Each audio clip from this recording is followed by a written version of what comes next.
good evening, or perhaps good morning, depending on when you've chosen to listen to this. Wherever you are, whatever time it is, settle in. Get comfortable. Let yourself sink into your chair or into your bed. Let your breathing slow. Let your shoulders drop away from your ears. Tonight, we're going to explore something that won't keep you on the edge of your seat. There will be no battles, no dramatic revelations, no shocking plot twists, no moments of high tension or danger. This is not that kind of story. Instead, we're going to spend the next few hours walking through a single day in the life of a Victorian housemaid. Not a famous one. Not one who witnessed great events or rubbed shoulders with royalty. Not someone whose name you would recognize or whose face appears in any photograph, or whose story was ever considered worth telling. Just an ordinary young woman in an ordinary household doing ordinary work.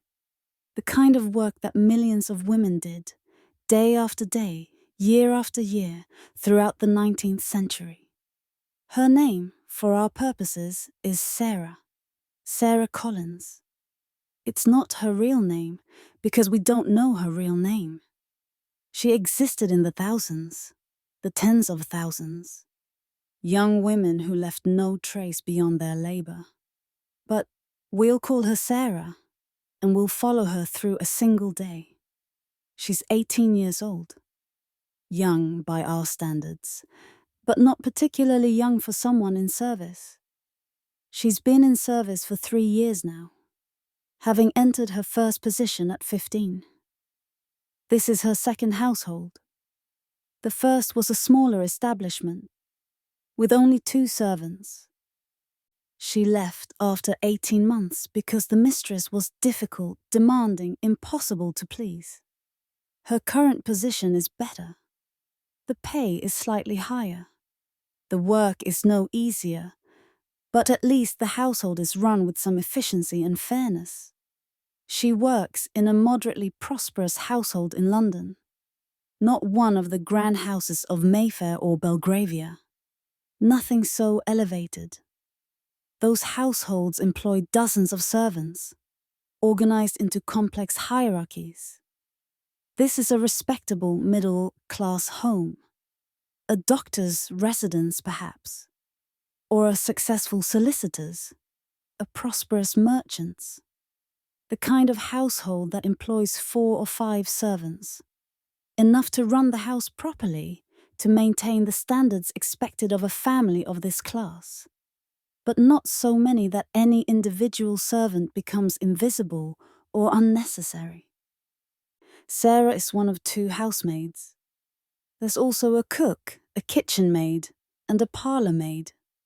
The hierarchy is clear and well established. The cook rules the kitchen and sits at the head of the servants' table at mealtimes. She's been in service for 30 years and knows her craft. The parlour maid has direct contact with the family and wears a nicer uniform, serves at table, answers the door when visitors call. Sarah and the other housemaid, Mary, do most of the heavy, dirty work. The scrubbing, the carrying, the emptying of chamber pots and the hauling of coal. The work that leaves your hands red and your back aching. Tonight, we'll follow Sarah through her day. Every step, every task. We'll move slowly, because that's how the work was done, with care, with attention to countless small details. Nothing rushed, nothing skipped. Each task performed properly, because anything done poorly would have to be done again. We'll pause to understand how things worked, why they were done in a particular way, what it felt like, what it smelled like, what it sounded like. We'll pay attention to the small things. The texture of cold water on winter mornings, the weight of a coal scuttle, the sound of brushes on carpet, the particular ache in your knees after kneeling to clean a grate. So take a deep breath. Let it out slowly. Let your eyes close if they want to. We're going back to a London morning in 1885. It's winter. January, perhaps, or February. The coldest part of the year. The sun hasn't risen yet. Won't rise for hours. The streets outside are quiet and dark. Inside the house, almost everyone is sleeping. The family in their comfortable beds, under warm blankets, in heated rooms. But in a narrow attic room under the eaves of a 4-story house, Sarah is about to wake up. Her day is about to begin. Let's go there now. Quietly. Let's watch as her day unfolds. The alarm goes off at 5 o'clock. It's not really an alarm in the modern sense, nothing like what you might be familiar with. It's a cheap tin clock, probably manufactured in one of the clock factories in the Midlands, mass-produced and sold for a few shillings. The kind of clock a working person can afford. It ticks loudly all night long, a steady mechanical sound that Sarah stopped noticing months ago. But when the appointed hour arrives, a small bell inside the mechanism rings. Not loudly. Not enough to wake anyone in the neighboring rooms, but loud enough to wake Sarah, because she's been trained to wake at this sound. Her body knows it. Even in the depths of sleep, some part of her brain remains alert, listening for that bell. She keeps the clock on the small wooden table next to her bed. She has to keep it there, within arm's reach, because if she put it on the mantelpiece across the room, she might sleep through it.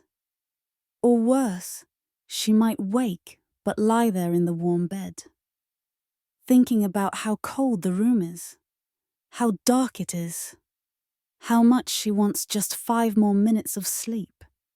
And 5 minutes would become 10, and 10 would become 20. And then she'd be late. And being late is not acceptable. Not for a housemaid. The whole household runs on a strict schedule. And if Sarah is late, the fires won't be lit on time. The water won't be carried up on time. The breakfast won't be ready on time. Everything would cascade into chaos. So the clock stays next to her bed, and when it rings, she reaches out immediately and silences it. The movement is automatic, practiced. She doesn't think about it. One moment she's asleep, the next her hand is reaching out, finding the clock in the darkness, pressing down on the lever that stops the bell. And then she's awake. Fully awake. In a way that's hard to explain if you've never had to wake this early, this suddenly, this completely. There's no gradual transition, no drowsy period of half sleep. One moment unconscious, the next conscious, alert, aware that she has work to do. The room is dark, completely dark. Winter dark. The kind of darkness that feels thick, almost solid. If she held her hand in front of her face, she wouldn't be able to see it. The window is just a slightly less dark rectangle in the wall, and even that is hard to make out. Sarah's room is in the attic, tucked under the sloping roof of the house. The ceiling angles down on one side, following the line of the roof. She can't stand upright on that side of the room. The window is small, set into a dormer, and it doesn't open very wide. In summer, this makes the room stifling, airless. In winter, it makes the room freezing. It's freezing now, very cold. There's no heating up here in the servants' quarters. The fireplaces that warm the family's bedrooms on the floors below don't extend up here.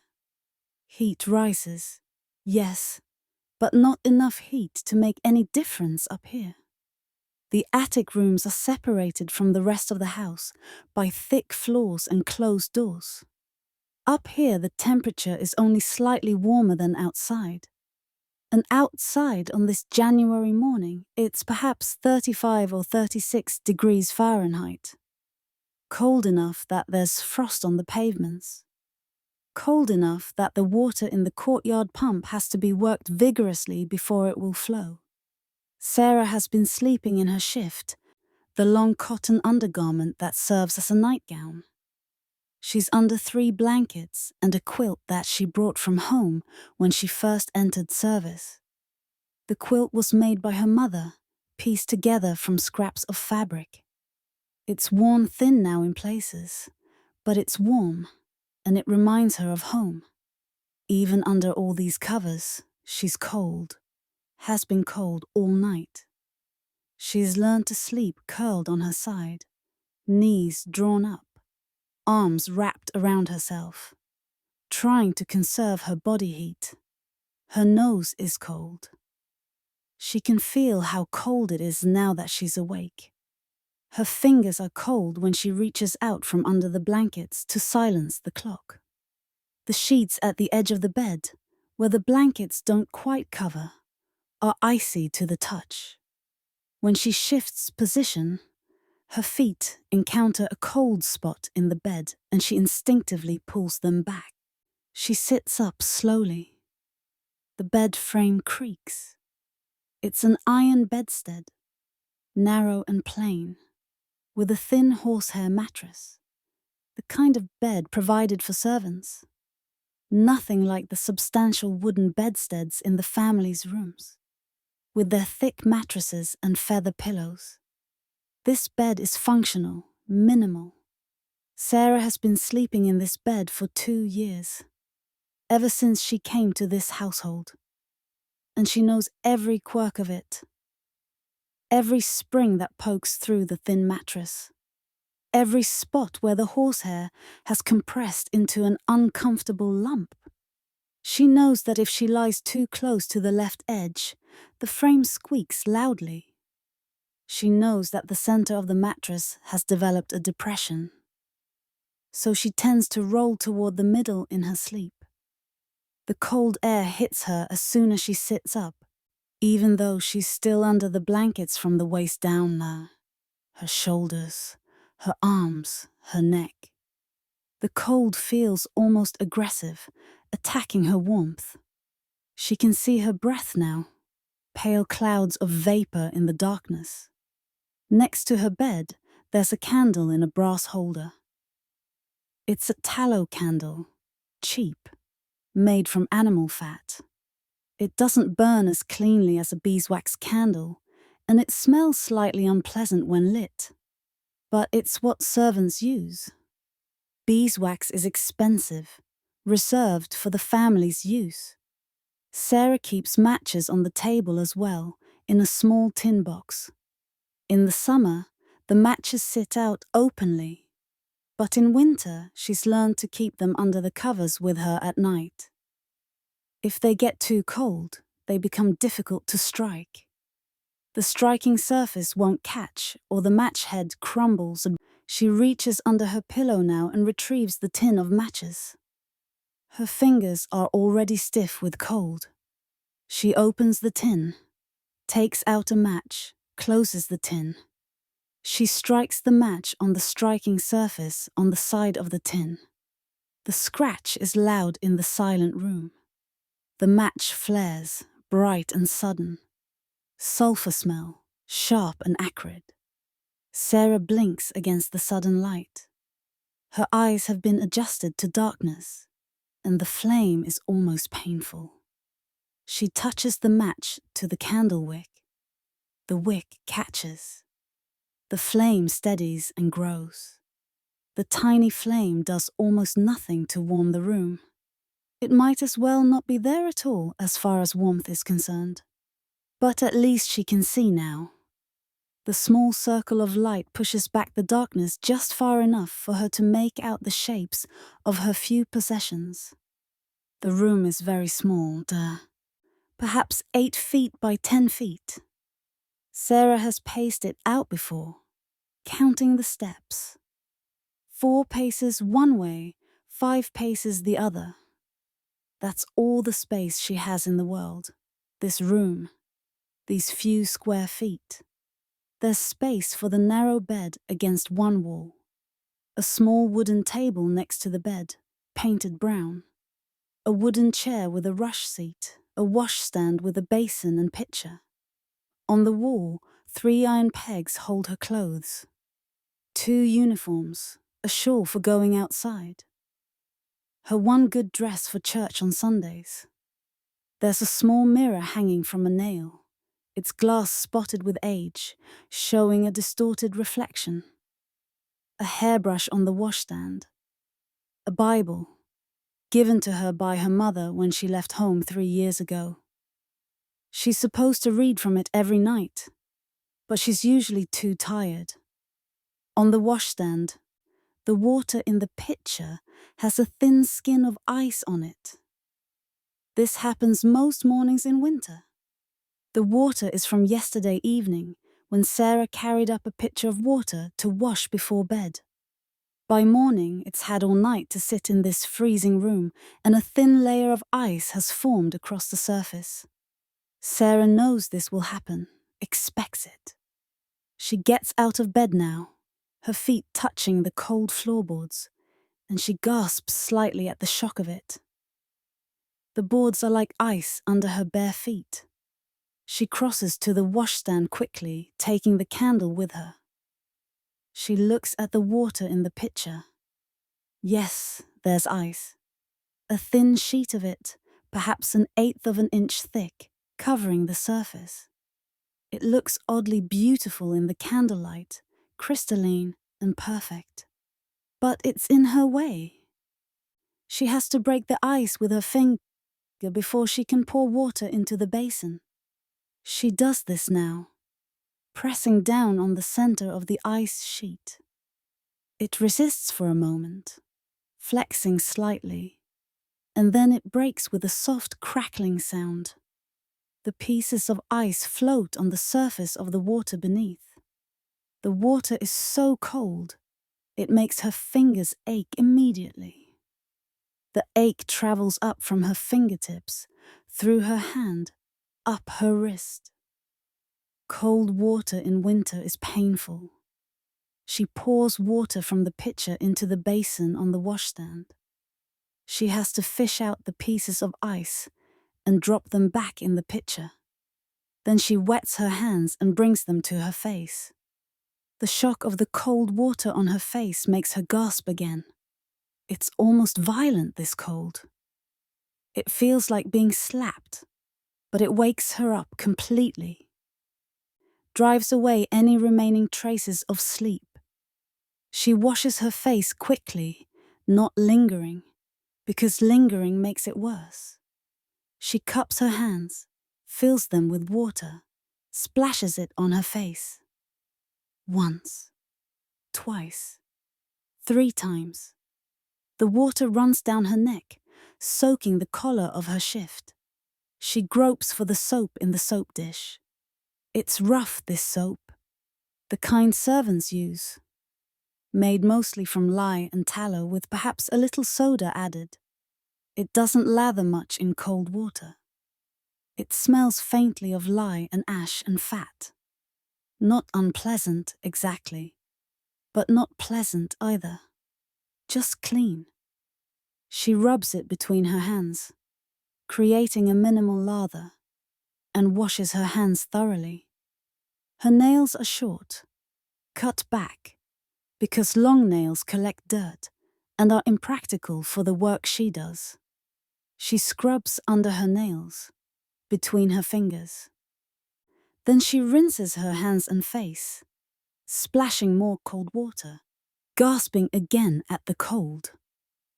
She gropes for the towel hanging on a wooden rail beside the washstand. It's thin, this towel, worn from many washings, rough against her skin. She dries her face and hands briskly, rubbing hard to bring some warmth back into her skin. Now she needs to get dressed. She can't go downstairs in just her shift. She's still wearing it, the long cotton garment she slept in. It reaches to her ankles, long sleeves, high neck. It's her only layer against the cold during the night. Over this goes her corset. It's not the kind of corset a lady wears, with elaborate boning and lacing designed to create an exaggerated hourglass figure, cinching the waist to impossible smallness. A housemaid's corset is simpler, more practical. It's made of plain cotton coudal, a sturdy twill fabric. It has simple steel bones, just a few of them, enough to provide support but not to reshape. The purpose isn't to create a fashionable silhouette. The purpose is to support Sarah's back during the heavy work she does. Lifting, carrying, bending. Without the corset, her back would ache even more than it does. Sarah puts it on now, reaching behind herself to position it properly. The fabric is cold against her skin, even through the thin shift. She pulls the laces through the eyelets in the back, working by feel. She's done this so many times, she doesn't need to see. The laces thread through, crossing and recrossing. She pulls them snug, ties them at the front where she can reach, makes a bow. Then her petticoat. White cotton, plain. It goes over her head, settles over the corset and shift. She smooths it down. Then her stockings. They're made of wool, knitted, dark grey. She sits on the edge of the bed to put them on, first one foot, then the other, rolling the stockings up her legs. At her knees, she fastens them with garters, strips of elastic with metal clasps. The garters must be tight enough to hold the stockings up, but not so tight they cut off circulation. She's learned the right tension through experience. Then her work dress. It's made of dark blue cotton, a practical colour that won't show dirt as readily as lighter colours would. The fabric is sturdy but coarse, heavy. It's a long-sleeved dress, high-necked, with a row of buttons up the front. The skirt is long, reaching to the floor, full enough to allow movement, but not so full as to be impractical. No bustle, no elaborate drapery, none of the fashionable details that the mistress's dresses have. This is a dress for work. Sarah buttons it up, starting at the waist and working upward. The buttons are simple, made of horn. There are perhaps 15 of them, and each one must be pushed through its buttonhole. Her fingers are still cold and slightly stiff, making the work awkward. But she perseveres, button after button, until she reaches the collar. Over the dress goes her apron. It's large, this apron, made of white cotton, covering most of the front of her dress from chest to hem. It has a bib that covers her chest, and long strings that wrap around her waist and tie at the back. The apron will get dirty during the day's work. That's what it's for, to protect the dress underneath. She'll change it before dinner service, putting on a fresh one, but for now, this one will do. She also puts on a collar. White, stiff with starch, separate from the dress. It fastens at the back with a stud. She pins it into place carefully, making sure it sits straight and neat. Her hair comes last. She picks up the brush from the washstand and begins brushing out her hair. It's long, reaching past her shoulders when it's down, dark brown, thick. It's tangled from sleep, and she has to work through the tangles patiently, starting at the ends and working up toward her scalp. The brush catches and pulls. She grimaces, but doesn't stop. Her hair must be neat. When it's brushed out, she braids it. 3 strands, over and over, Working from the nape of her neck downward, she braids it tightly so it won't come loose during the day's work. When she reaches the end, she ties it with a scrap of ribbon, then coils the braid up at the back of her head and pins it securely with hairpins. The pins are plain metal, and she pushes them in carefully, making sure the braid is secure. Finally, she puts on her cap. It's white cotton, starched, with a small frill around the edge. It covers her hair completely. The cap is part of her uniform, and she must wear it at all times while working. She ties the ribbons under her chin, adjusting the cap until it sits properly. She's dressed now, ready for work.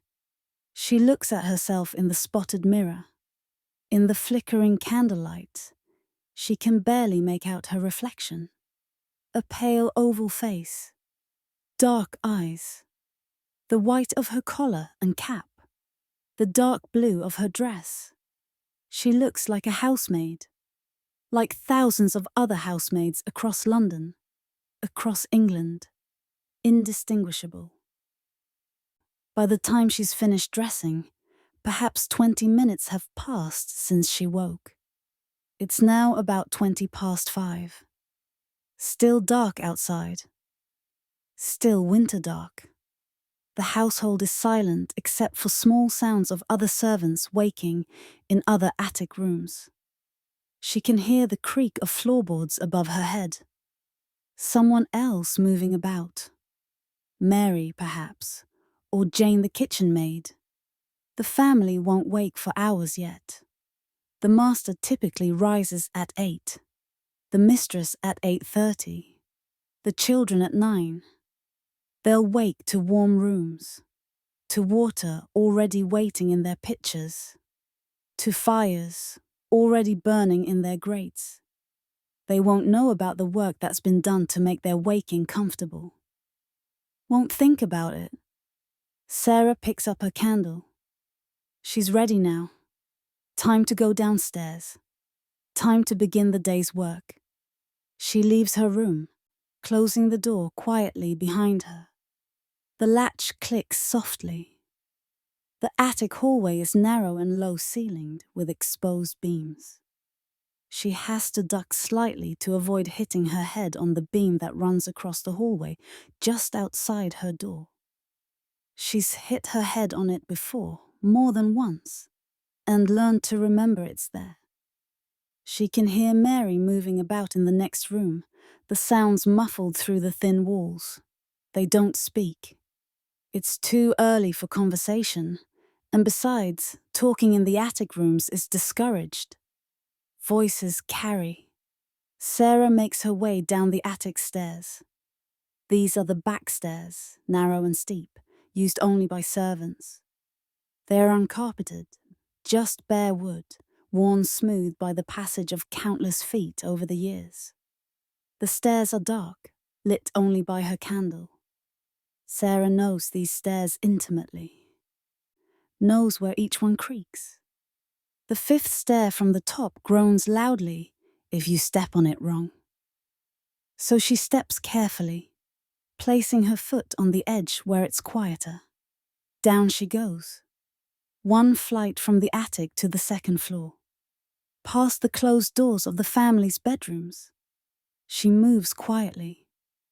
The family is sleeping, must not be disturbed. Down another flight to the 1st floor, where the drawing room and dining room and morning room are. The principal rooms of the house. These floors are carpeted, and her footsteps make no sound. Down again to the ground floor. Past the entrance hall, past the master's study, and then down one more flight to the basement. Down into the servants' domain, the kitchen, the scullery, the servants' hall, the storerooms, the coal cellar, the lamp room, the boot room.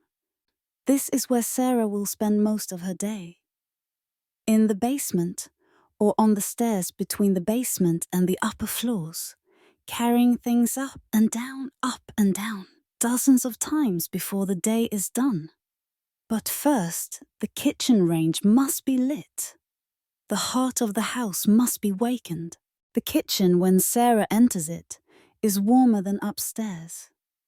But only slightly. Only marginally. The residual heat from yesterday's cooking has faded during the night, dissipating slowly through the walls and floor and ceiling. The great iron range that dominates one wall of the kitchen is cold and dark now. Though if Sarah were to touch it, she'd find it still holds the faintest trace of warmth deep in its metal heart. She sets her candle on the kitchen table. In the center of the scrubbed wooden surface, the table is large, solid, built to withstand the daily work of food preparation. Around it are wooden chairs, simple and sturdy. The kitchen is a surprisingly large room, taking up perhaps a third of the basement's footprint. It needs to be large because this is where most of the household's work happens, where food is prepared, where servants eat, where much of the daily labor of running a house takes place. Sarah moves to the range. She's done this hundreds of times, perhaps thousands. She knows the routine perfectly, could do it in her sleep. Sometimes, in the early days, she felt like she was doing it in her sleep, moving through the motions automatically while her mind was still foggy with exhaustion. The range is impressive. Imposing. It's made of cast iron, black, massive. It stands nearly 6 feet wide and perhaps 4 feet tall, with an oven on one side, a water tank on the other, and hot plates on top. There are doors and dampers and flues and vents, all of which must be adjusted properly to make the range work efficiently. It's a complex piece of equipment, and it took Sarah weeks to learn how to operate it correctly when she first came to this household. First, she needs to clean out yesterday's ashes. She opens the fire door, which is at the bottom front of the range below the firebox. The hinges squeak slightly. Inside, there are ashes. Quite a lot of them. The range burned all day yesterday, and all that coal left behind ash. The ashes are grey and powdery, with a few small chunks of partially burned coal mixed in. Clinkers that didn't burn completely. The ashes need to be removed before the new fire can be laid. You can't just pile new coal on top of old ashes. The ashes would smother the fire, prevent air from reaching the coal, so they must be removed completely. Sarah takes a small shovel from the set of fire tools that hang beside the range. It's designed for this purpose, with a flat blade and a short handle. She also takes a metal bucket, scratched and dented from years of use. She crouches down in front of the open fire door. The position is awkward, uncomfortable. She has to lean forward and reach into the firebox, which is deep and dark. She begins scooping out the ashes. The shovel scrapes against the iron floor of the firebox with a metallic sound, each shovelful of ashes lifted carefully and deposited in the bucket. The work is slow, methodical. Scoop, lift, dump, scoop, lift, dump. The ashes are fine and powdery, and some of them puff up into the air as she works, despite her care. She can taste the ash on her lips, feel it settling on her face and hands and apron. Her eyes water slightly from the ash dust. She blinks, but she doesn't stop working.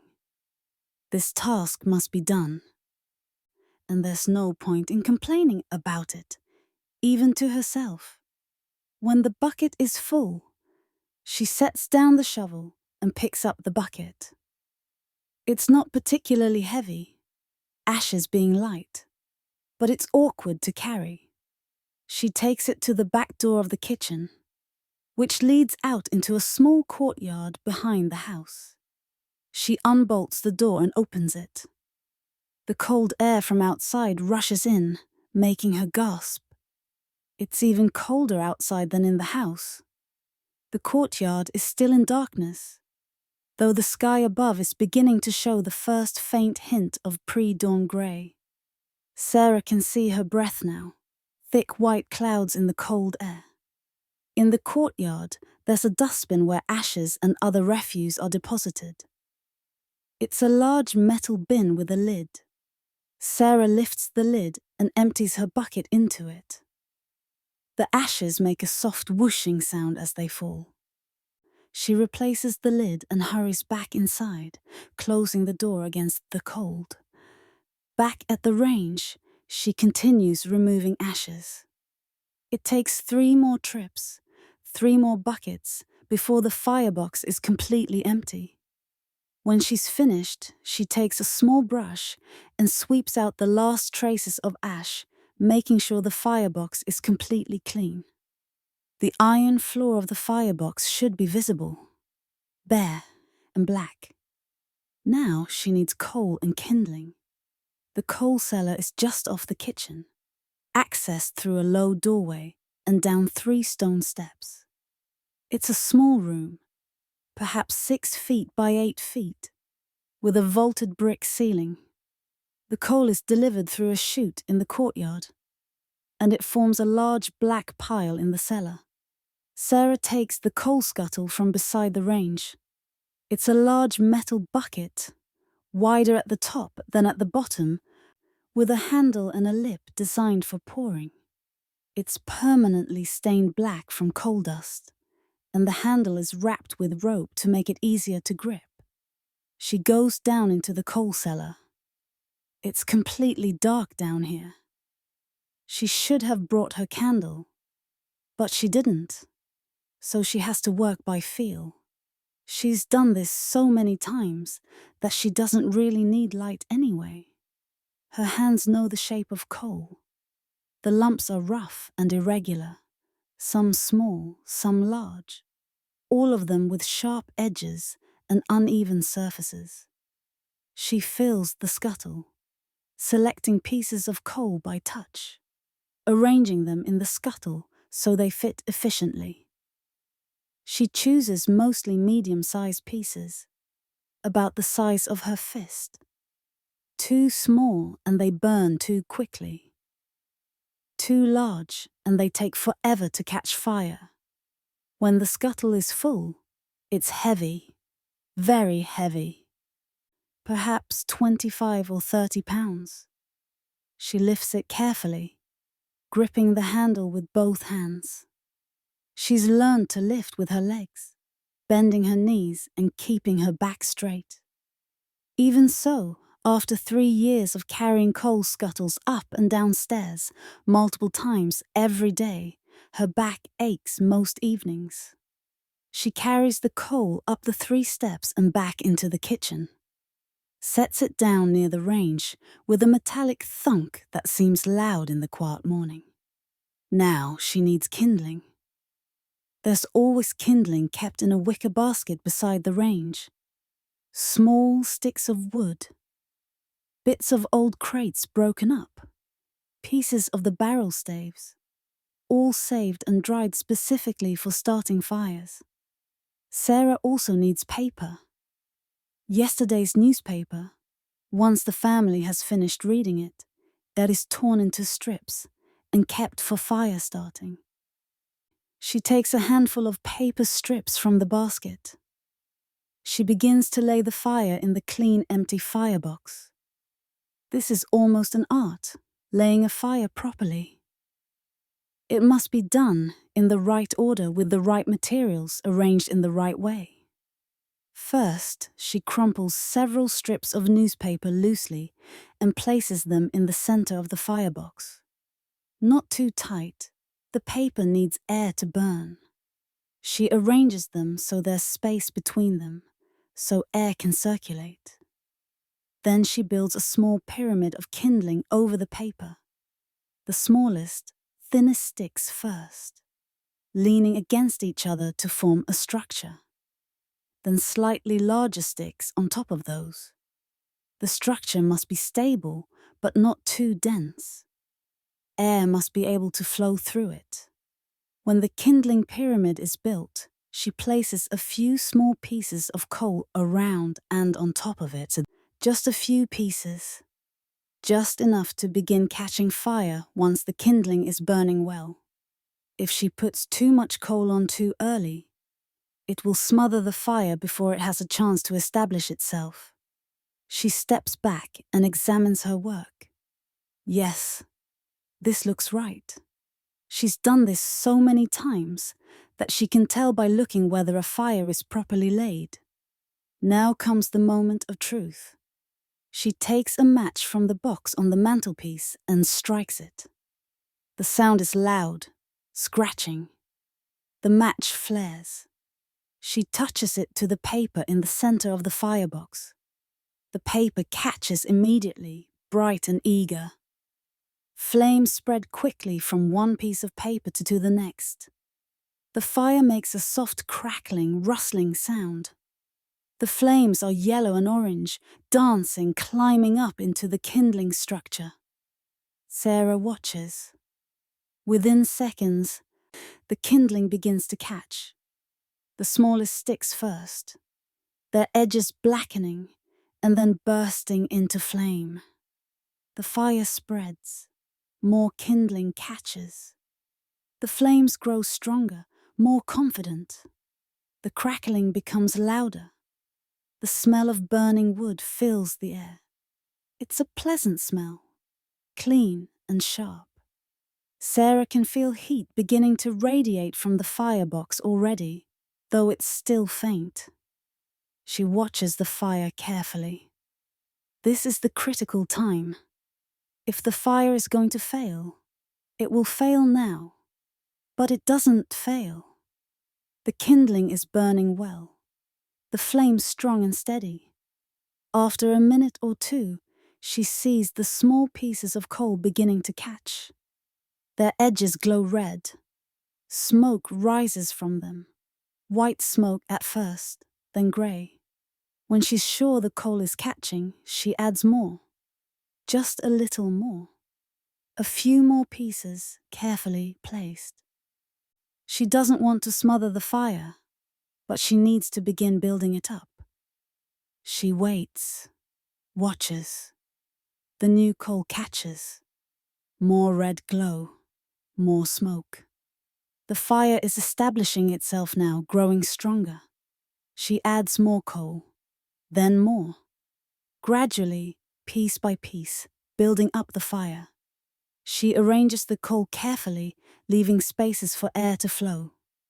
A fire needs air, needs oxygen. Without it, it will die. After 10 minutes, the firebox is full of burning coal. The flames have died down, replaced by the red glow of burning coal. The coal radiates heat, intense heat. Sarah can feel it on her face when she leans close. Now she must adjust the dampers and flues to control the airflow and direct the heat where it needs to go. There's a damper in the flue that can be opened or closed to control the draw. If it's opened too much, the fire will burn too hot and consume coal wastefully. If it's closed too much, the fire will smolder and produce smoke. She adjusts it to the right position, a position she's learned through experience. She also adjusts the vent on the fire door, opening it just enough to allow the right amount of air to reach the coal. The range is designed to heat multiple things at once. The burning coal heats not only the oven, but also the hot plates on top of the range, and a water tank built into the side of the range. As the fire grows and the range heats up, all of these will become usable for cooking. But it takes time. The range is massive, made of thick cast iron. It takes perhaps half an hour for the oven to reach proper baking temperature. An hour or more for the water in the tank to become truly hot, hot enough for washing. But at least the fire is lit now. The range is waking up, and the kitchen is beginning to warm. The heat from the firebox radiates into the room slowly but surely. The brutal cold of the early morning is beginning to ease. Sarah stands near the range for a moment, warming her hands. She holds them out toward the fire door, palms toward the heat. The warmth feels wonderful, almost painful after the cold. Her fingers tingle as sensation returns to them, and she can feel the heat seeping into her hands, up her arms, into her chest. She allows herself this moment. Just a moment. Standing still. Feeling warm. It's a small pleasure. But pleasures are small in service. By now, it's probably 5:30. Mary has come down to the kitchen as well. She appears from the back stairs, looking as tired as Sarah feels. Her face is pale in the candlelight, her eyes still slightly puffy from sleep. She nods at Sarah, says good morning in a quiet voice. Her voice is hoarse, not yet warmed up for the day. They're not supposed to talk much while working. Mrs. Albright, the housekeeper, has rules about idle chatter. Servants should work in silence or near silence. Talking distracts from work. Talking leads to mistakes. Talking wastes time. But a simple greeting is allowed, basic courtesy. Morning, Sarah replies, equally quiet. Mary goes to the pump in the scullery to fill the kettle for the servants' breakfast tea. Sarah can hear the squeak and splash of the pump, the rush of water. Sarah has other tasks. She needs to begin the morning cleaning. The family's rooms must be attended to. Fires must be laid. Grates must be cleaned. Carpets must be swept. But first, she allows herself one more moment near the range, feeling the warmth seep into her cold fingers, before she picks up her candle and heads upstairs to begin the real work of the day. The fire crackles softly behind her as she leaves. The kitchen is warming now. The heart of the house is beating again. Sarah's first major task of the morning is to sweep and dust the main rooms of the house. This must be done before the family wakes, before anyone comes downstairs to begin their day. The rooms must look perfect when the family appears, as if no work was required to make them so, as if the house cleans itself overnight, as if the carpets spontaneously shed their dust. The grates spontaneously empty themselves of ash.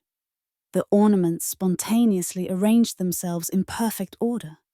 Of course, none of this happens spontaneously. It happens because Sarah does it. Because she and Mary spend hours every morning making it happen. But the work must be invisible. That's the point. The family should see only the results, never the labor. She begins in the drawing room. It's on the first floor, facing the street. It's the largest room in the house, the room where the family entertains guests, the room that must always be perfect. High ceilings, perhaps 12 feet high. 2 tall windows with heavy curtains, dark blue velvet lined with pale silk. A fireplace with a marble mantelpiece, carved with classical motifs, leaves and urns and scrollwork. Furniture arranged precisely. A sofa upholstered in dark green. Several chairs, also upholstered. A piano, its wood case polished to a high shine. A bookshelf filled with leather-bound volumes. Several small tables covered with lace doilies and decorated with vases. Framed photographs and decorative boxes. There are ornaments everywhere. China figurines, Silver candlesticks, crystal bowls, a carriage clock, framed miniatures. Every surface is covered with things. The carpet is patterned, dark red and blue and cream, with elaborate floral designs. It's expensive, imported. Persian, perhaps, or at least meant to look Persian. The pattern is useful because it hides dirt better than a plain carpet would, but it must still be kept clean. Sarah enters the room carrying her candle, though by now the sky outside is beginning to lighten. Not true dawn yet, but that pre-dawn greyness that comes before the sun rises. She can see shapes in the room now without the candle, though the details are still obscure. The first thing she does is go to the windows and open the curtains, but only partially. Just enough to let in the growing light from outside.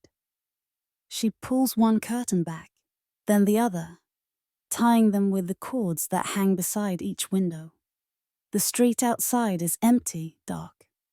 A lamplighter has been through during the night, and the gas street lamps are still burning, though their light is pale and weak against the coming dawn. Next, she attends to the fireplace. This is where the bulk of the work lies. Last night's fire has gone out, leaving behind a substantial amount of ash in the grate. The family sat in this room after dinner, enjoying the warmth of the fire, perhaps reading or conversing or playing music on the piano. When they retired for the night, the fire was left to burn down on its own. By now it's completely cold. Just ash and a few pieces of partially burned coal. Sarah kneels on the hearth rug, which is positioned in front of the fireplace to protect the carpet from sparks. She's brought with her a folded dust sheet, a large piece of canvas or heavy cloth. She spreads this out on the hearth rug, covering it completely. This will catch the ash and protect the rug. She begins to remove the ashes from the grate. She uses a small brush and a hearth shovel, both of which are kept in a stand beside the fireplace, along with a poker and tongs. The brush has stiff bristles, good for sweeping ash. The shovel is flat and wide, designed to hold a good amount of ash. This is delicate work. Ashes are extraordinarily fine and will puff up into the air at the slightest disturbance. If Sarah moves too quickly or too carelessly, a cloud of ash will billow up, settling on the carpet, on the furniture, on everything. Then she'll have to clean all of that as well, doubling her work. So she moves slowly, carefully. She uses the brush to gently sweep the ashes toward the shovel, then scoops them up with the shovel. She moves the loaded shovel slowly, keeping it level, transferring the ashes to a metal ash pan. This is a flat pan with a lid, specifically designed for collecting ashes. Sweep, scoop, transfer. Sweep, scoop, transfer. The rhythm is slow and meditative. The only sound is the soft whisper of the brush and the quiet clink of the shovel against the iron grate. Even moving carefully, some ash becomes airborne. She can see it in the growing light from the windows. Tiny particles floating in the air. She can taste it, feel it on her face.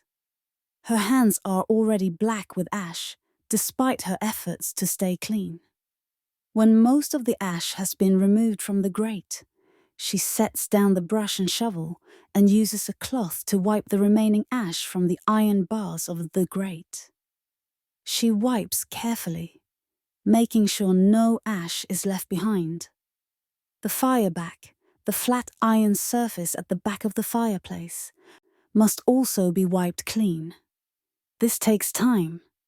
Each bar must be wiped. Each corner, each crevice. The fireplace must be spotless. If the master or mistress were to look into the grate and see ash or smudges, Sarah would be reprimanded. Mrs. Albright would speak to her about careless work, about the standards expected in this household. Sarah has been reprimanded before, in her first few months in this household, when she was still learning. She doesn't want to be reprimanded again. When the grate is finally clean, empty of all ash, wiped down, Sarah turns her attention to blackleading. This is the process of making the iron parts of the fireplace shine. Iron, when exposed to heat and air, becomes dull and slightly rusty looking.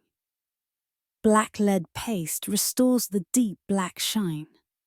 The paste comes in a small tin which Sarah has brought with her. She keeps it in the housemaid's closet, along with all her other supplies. The tin is labelled black lead in faded letters. When she opens it, the smell is strong. Graphite and oil, slightly metallic, slightly greasy. The paste itself is thick, almost like tar, very black. It will stain anything it touches. Sarah has learned to be careful with it, but her hands are already black with ash, so a little black lead won't make much difference. She takes a cloth, an old rag specifically kept for this purpose, and dips it into the paste.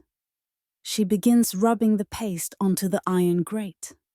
Starting with the bars that hold the coal, she works the paste into every surface. The bars are rough, pitted with age and use. The paste fills in the pits, coats every surface. She rubs it in with firm circular motions. The work is physical. It requires pressure. She has to push hard to work the paste into the iron. Her arms tire quickly. Her shoulders begin to ache. But she continues. Bar after bar. The vertical bars at the front. The horizontal bars that support the coal. The frame around the grate. Then the fire back. The large flat surface at the back of the fireplace. This is the most visible part. The part the family will see when they look at the fireplace. It must be perfect. She applies paste liberally, covering every inch of the surface, working it into every corner and crevice. When the entire grate is coated with black lead paste, she sets aside the application cloth and takes up a clean cloth. Now comes the polishing. This is where the real shine appears. She begins rubbing the iron with the clean cloth. At first, the paste just smears around, making the iron look messy rather than shiny. But she keeps rubbing, applying pressure, moving in circular motions. Gradually, very gradually, the paste begins to dry and the shine begins to appear. The iron starts to glow, deep black, glossy, reflective. She can see her own distorted reflection in it as she polishes. She keeps rubbing, harder now, faster. The cloth moves back and forth, round and round, buffing the iron to a high shine. Her arm aches, her shoulder aches. She switches hands, polishing with her left hand for a while to give her right arm a rest. Then back to her right hand. The shine grows deeper, more intense. She polishes every surface, every bar, the frame, the fire back. Everything must gleam. When she's finished, the fireplace looks almost new. The black iron shines like glass, deep and lustrous. By the time she's done with the black leading, her hands are completely black. Her arms are flecked with black spots. There's probably black on her face as well, though she can't see herself. Her white apron has black smudges despite her efforts to be careful. She'll need to wash before she does anything else. But first, she needs to finish with the fireplace. She gathers up the dust sheet, carefully folding it inward so no ash escapes. She'll take this downstairs later and shake it out in the courtyard. She collects the ash pan. Now full of ash, she'll empty this downstairs as well. She sets all of this aside near the door of the drawing room, where she can collect it when she leaves. Now she needs to lay a new fire in the grate. The family will want a fire in the drawing room this evening, and it must be ready to be lit. She doesn't light it now, of course. That would be wasteful. But she lays it now, so that when the time comes, someone need only strike a match. She goes downstairs to the kitchen, where she collects kindling and coal in a hod. A hod is a metal bucket specifically designed for carrying fuel upstairs. It has a lip that prevents coal from rolling out.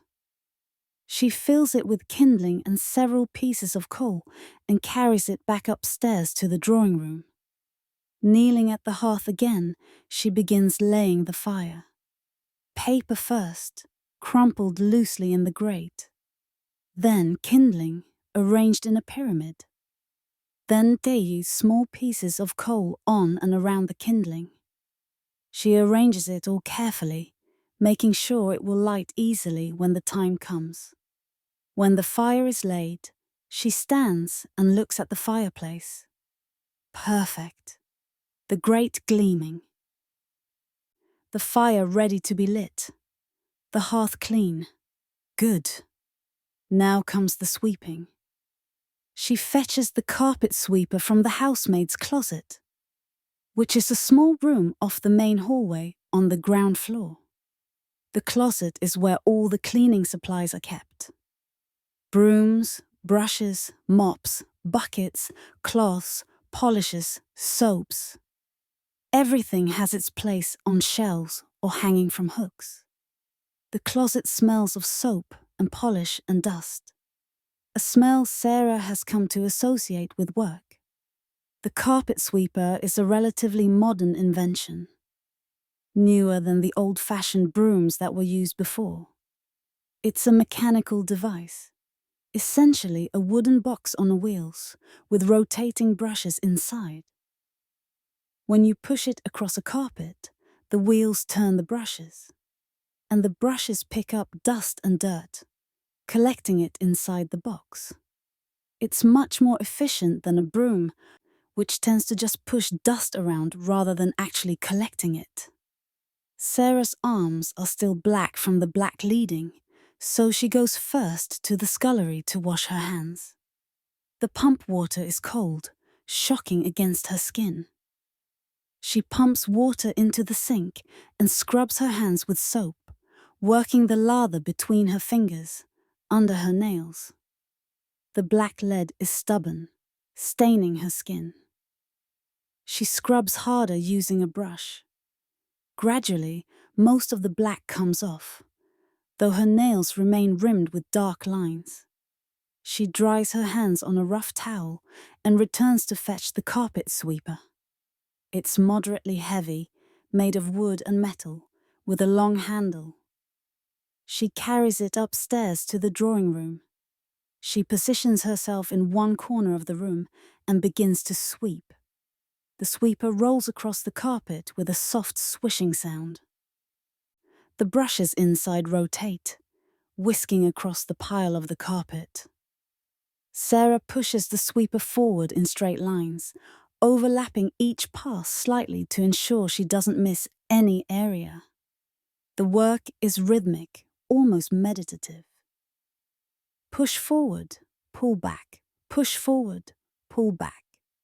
She works methodically, covering the entire floor in a systematic pattern. She starts at one end of the room and works toward the other, moving in parallel lines, like ploughing a field. She has to maneuver around furniture, the sofa, the chairs, the small tables. She pushes the sweeper under them where she can reach, careful not to bang the sweeper against the furniture legs. The piano she leaves alone for now. She'll sweep under it with a broom later, getting into the places the sweeper can't reach. As she sweeps, she can feel the resistance of the carpet through the handle, can feel when the brushes encounter a spot of heavier dirt or a piece of lint.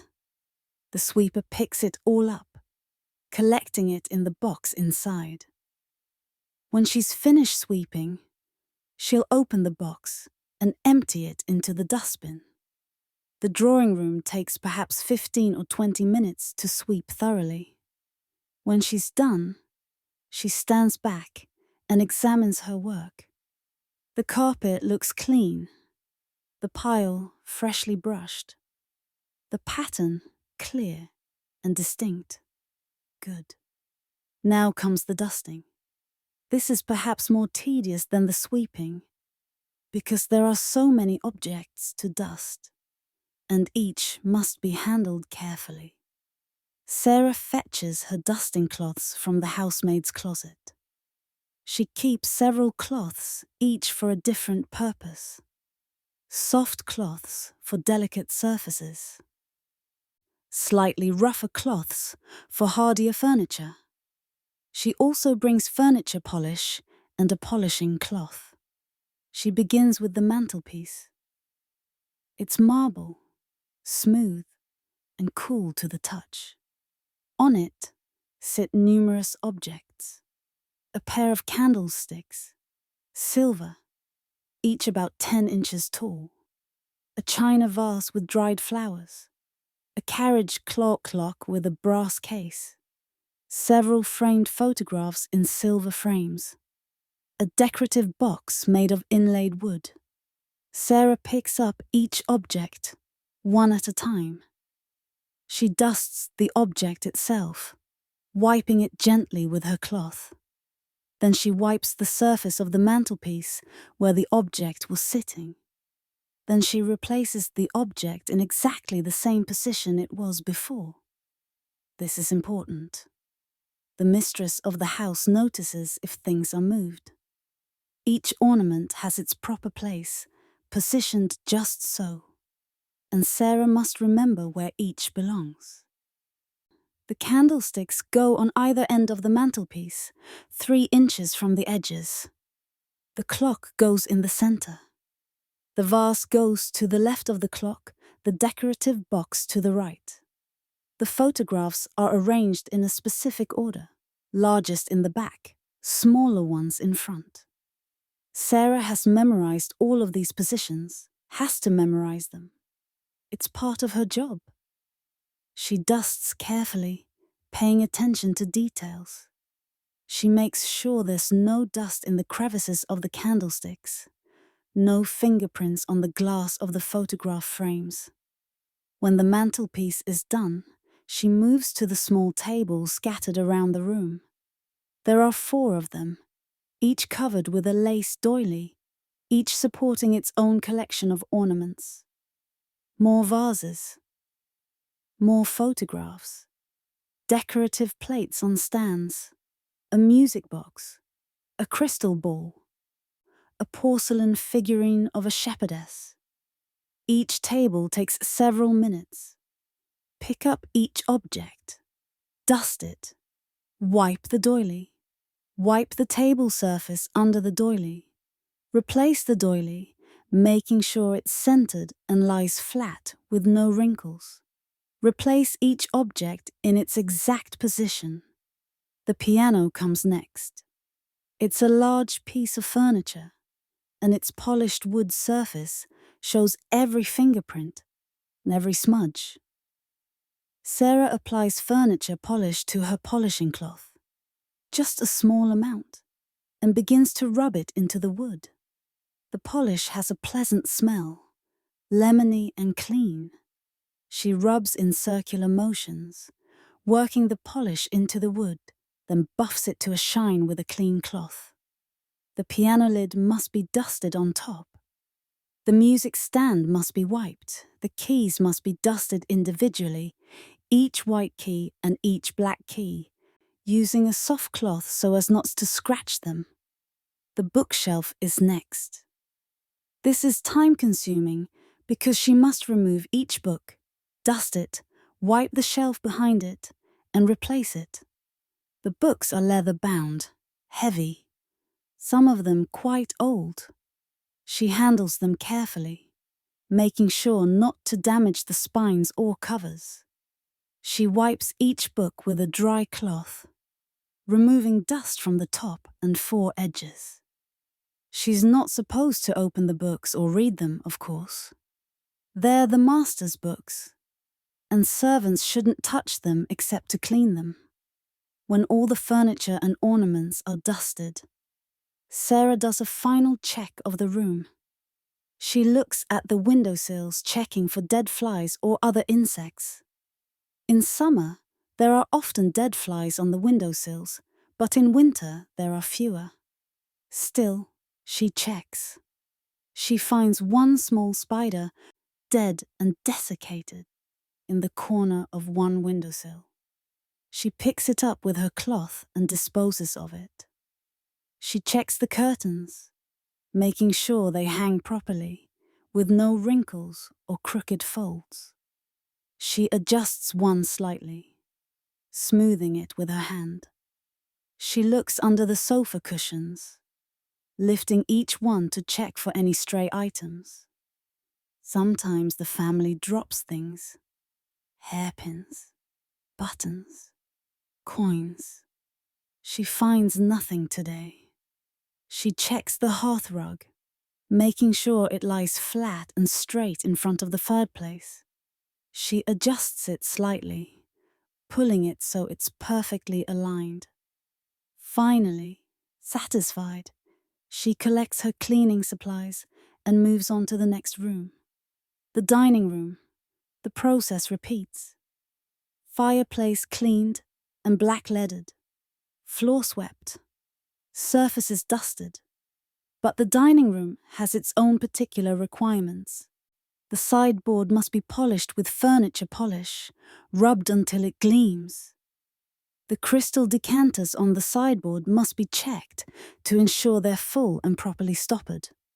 The dining table must be examined with particular care. Sarah runs her hand across the polished wood of the table, feeling for any stickiness or rough spots. The table was used for dinner last night, and though it was wiped down after the meal, sometimes spots are missed. Her fingers detect a very slight stickiness in one spot, near where the mistress sits. Someone spilled a drop of something, wine perhaps, and it wasn't entirely cleaned away. She fetches a damp cloth and cleans the spot thoroughly, then dries it carefully. Water spots on polished wood are unacceptable. Then she takes furniture polish and applies a small amount to the area, buffing it until it matches the shine of the rest of the table. She runs her hand over it again. Smooth now. Perfect. The dining chairs must be checked, their seats wiped, their legs checked for dust. The carpet under the dining table must be swept carefully, getting into the corners, making sure no crumbs have been missed. By the time she finishes the dining room, it's probably close to 7 o'clock. The sky outside is lighter now, proper daylight, though the sun still hasn't risen above the buildings.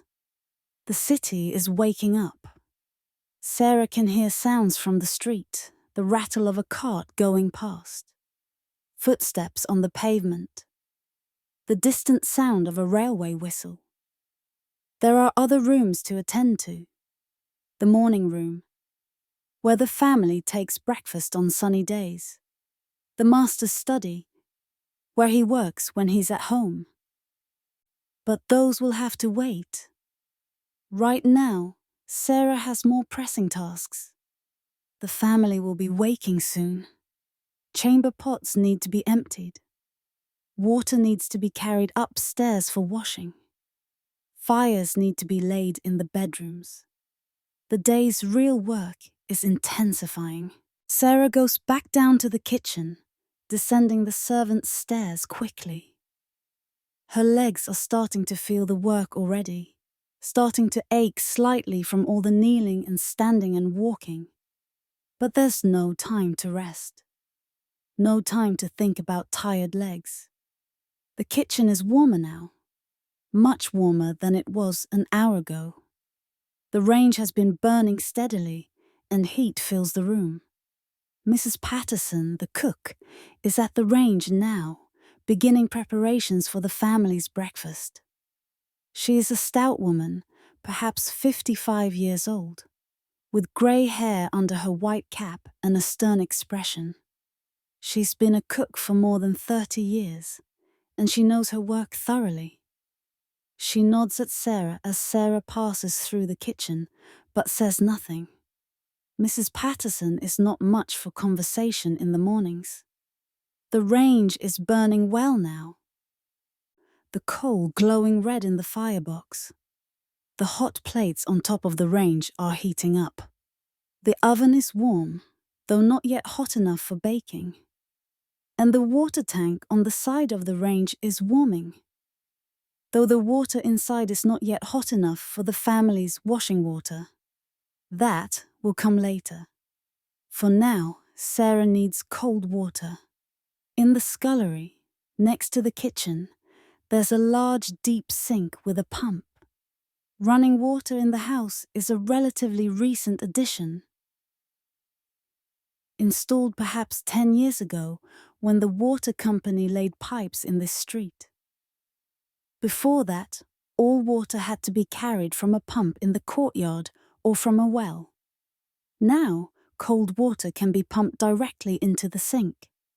The pump is made of iron with a curved handle. Sarah works the handle, pumping it up and down. It takes several strokes before water begins to flow. The pump makes a rhythmic creaking sound, and water splashes into the sink, clear and cold. Sarah can see her breath in the scullery, which is colder than the kitchen, not benefiting from the range's warmth.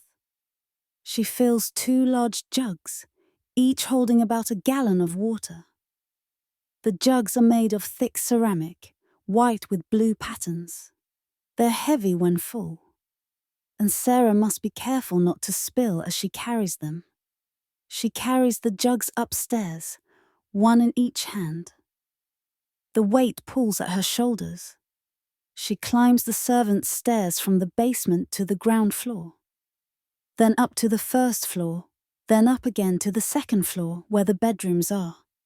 She begins with the master and mistress's bedroom. It's at the front of the house, overlooking the street. A large room, perhaps 15 feet by 20 feet.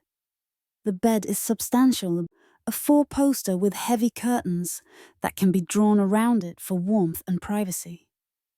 The bed curtains are open now, tied back to the posts. Sarah knocks softly on the door. 3 gentle taps. She waits a moment listening. No answer. They're not awake yet. She can hear quiet, rhythmic breathing from the bed. The master and mistress are still sleeping. She opens the door carefully, quietly. The hinges make a very slight squeak, and she winces, but the sound doesn't wake them. She slips into the rooms, moving as silently as possible.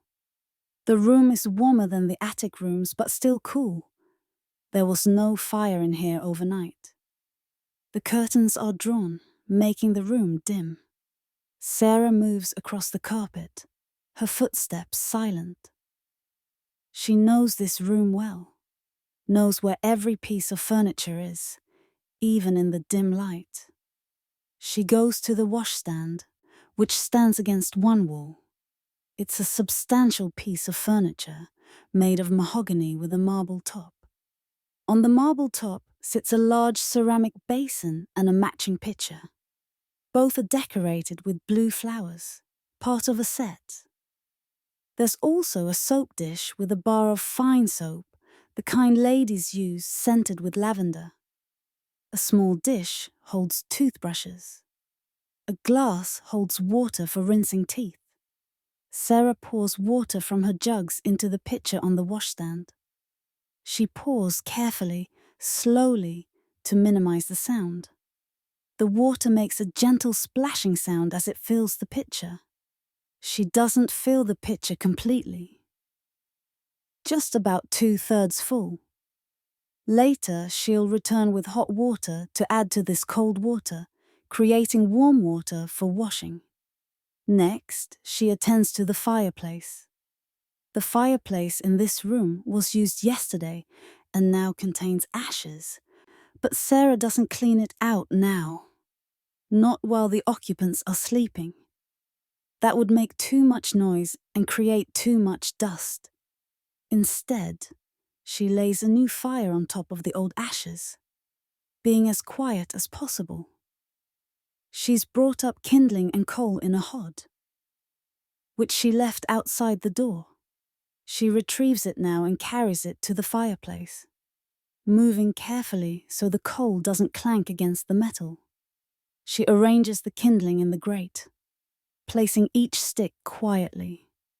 Then she adds coal, small pieces first, arranging them with her hands rather than dropping them.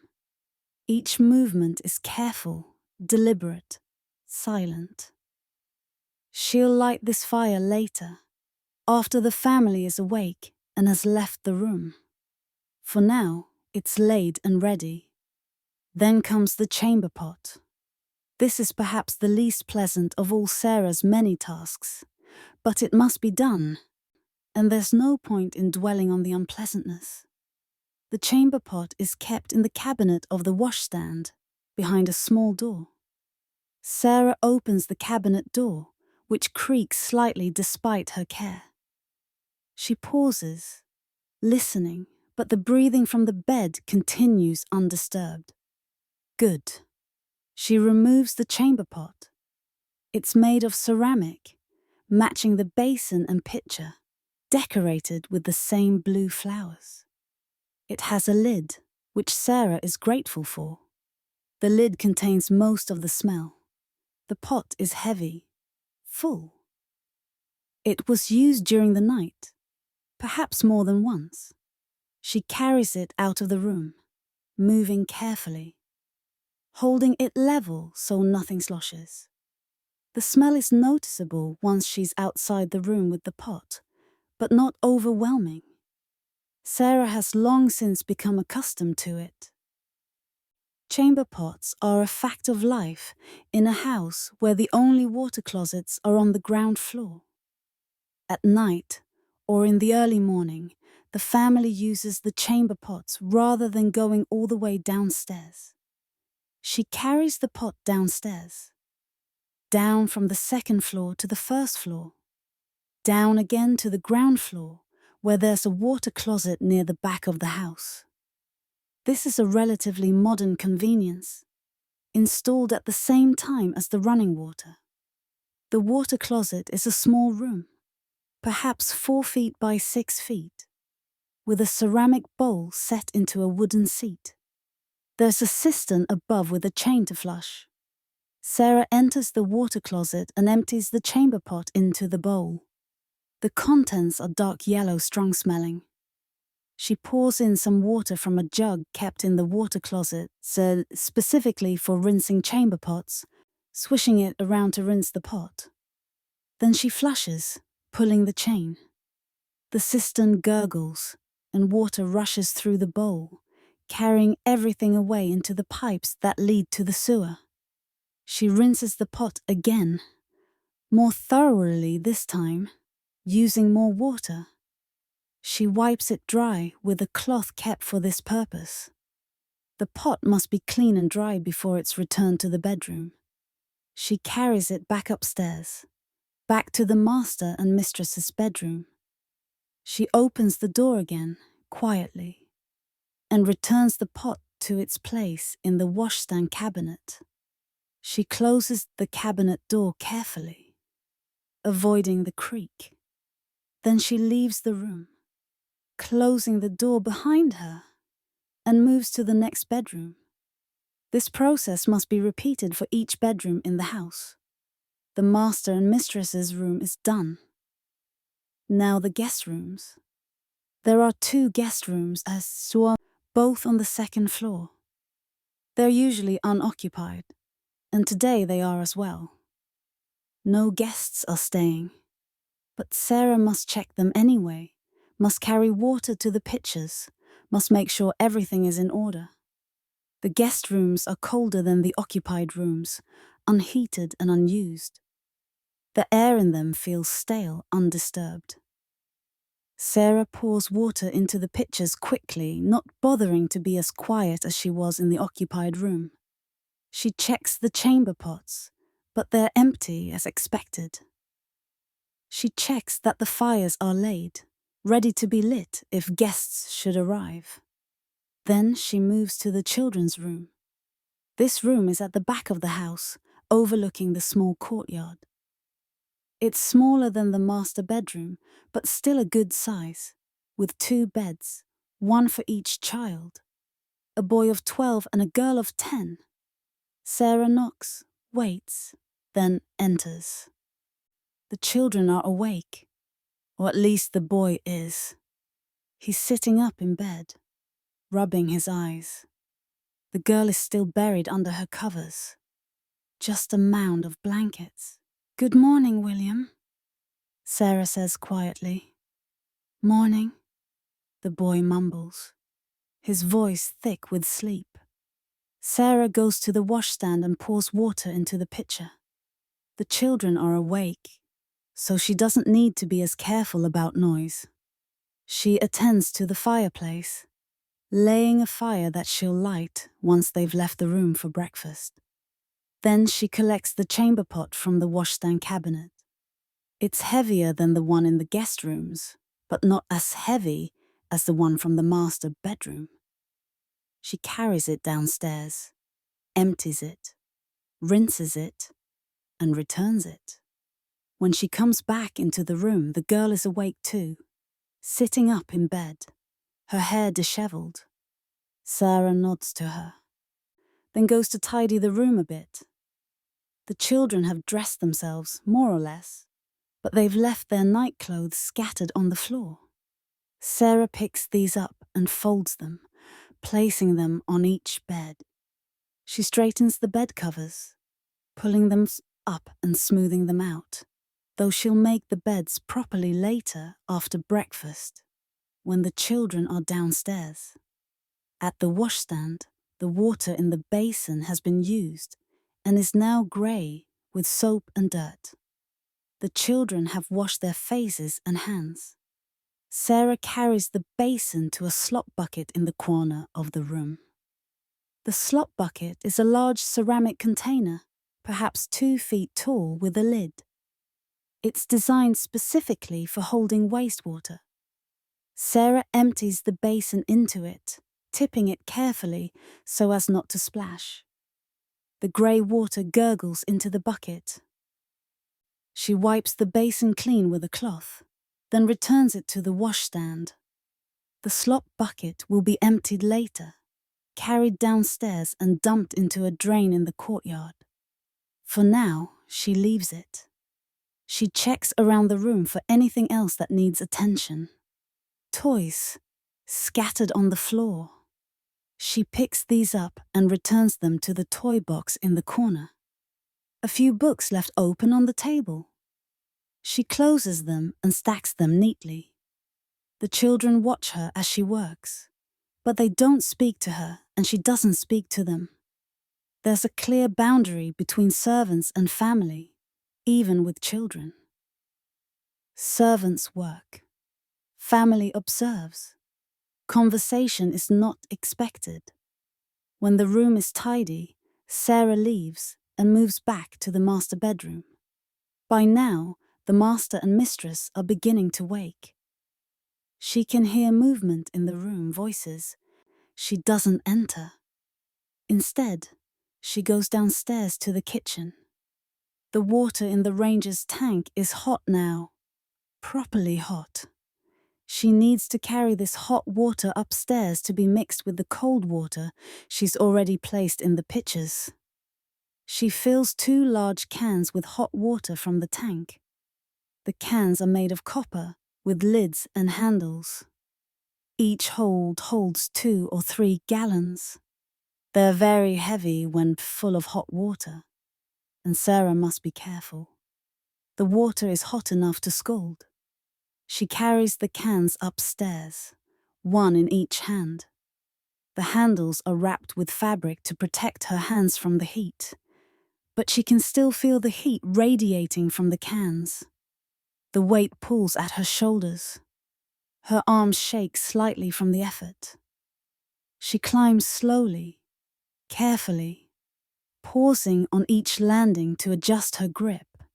She returns to the master bedroom, knocking again before entering. This time, a voice answers, "Come in." She enters. The master and mistress are awake now, sitting up in bed. The master is perhaps 40 years old, with dark hair greying at the temples. The mistress is younger, perhaps 35, with her hair in a long braid over her shoulders. They both wear nightclothes, the master a nightshirt, the mistress a nightgown and bed jacket. "Good morning, sir." "Good morning, ma'am," Sarah says quietly. They nod at her, but don't speak. She goes to the washstand and pours hot water from her can into the pitcher that already contains cold water. She pours carefully, testing the temperature with her finger. The water should be warm, comfortable for washing, not too hot, not too cold.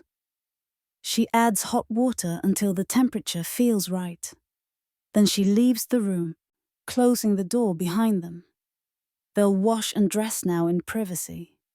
She carries the hot water to the children's room and does the same, mixing hot water with cold in the pitcher on their washstand.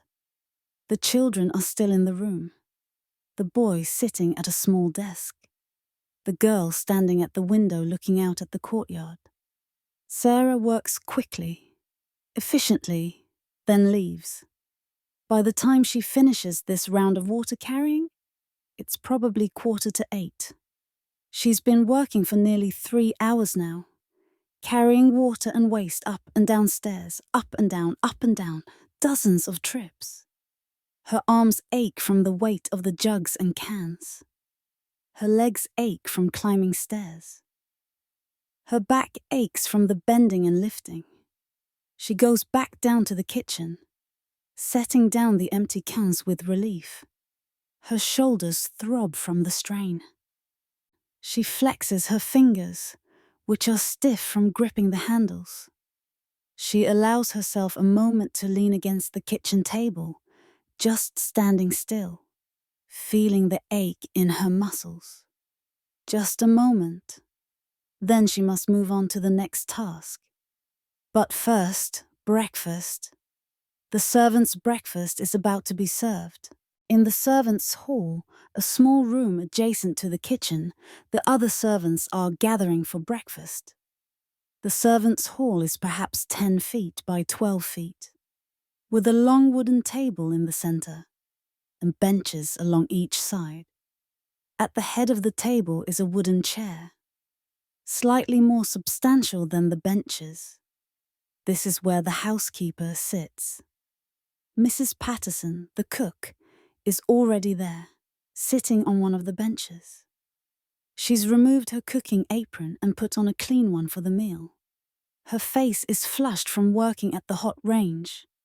Mary, the other housemaid, is there as well, looking as tired as Sarah feels. Jane, the kitchen maid, is just coming in from the scullery, wiping her hands on her apron. She's a girl of about 16, thin and quick-moving, with red hands from washing dishes in hot water.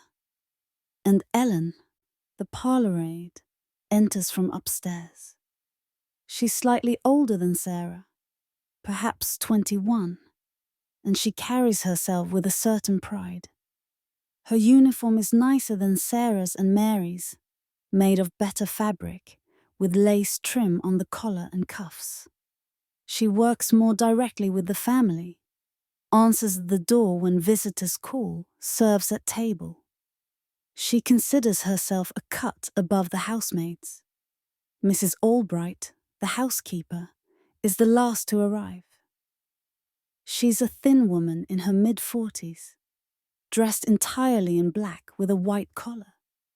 She wears a chatelaine at her waist, a kind of elaborate belt with chains attached, from which hang various keys in babayte keys and implements.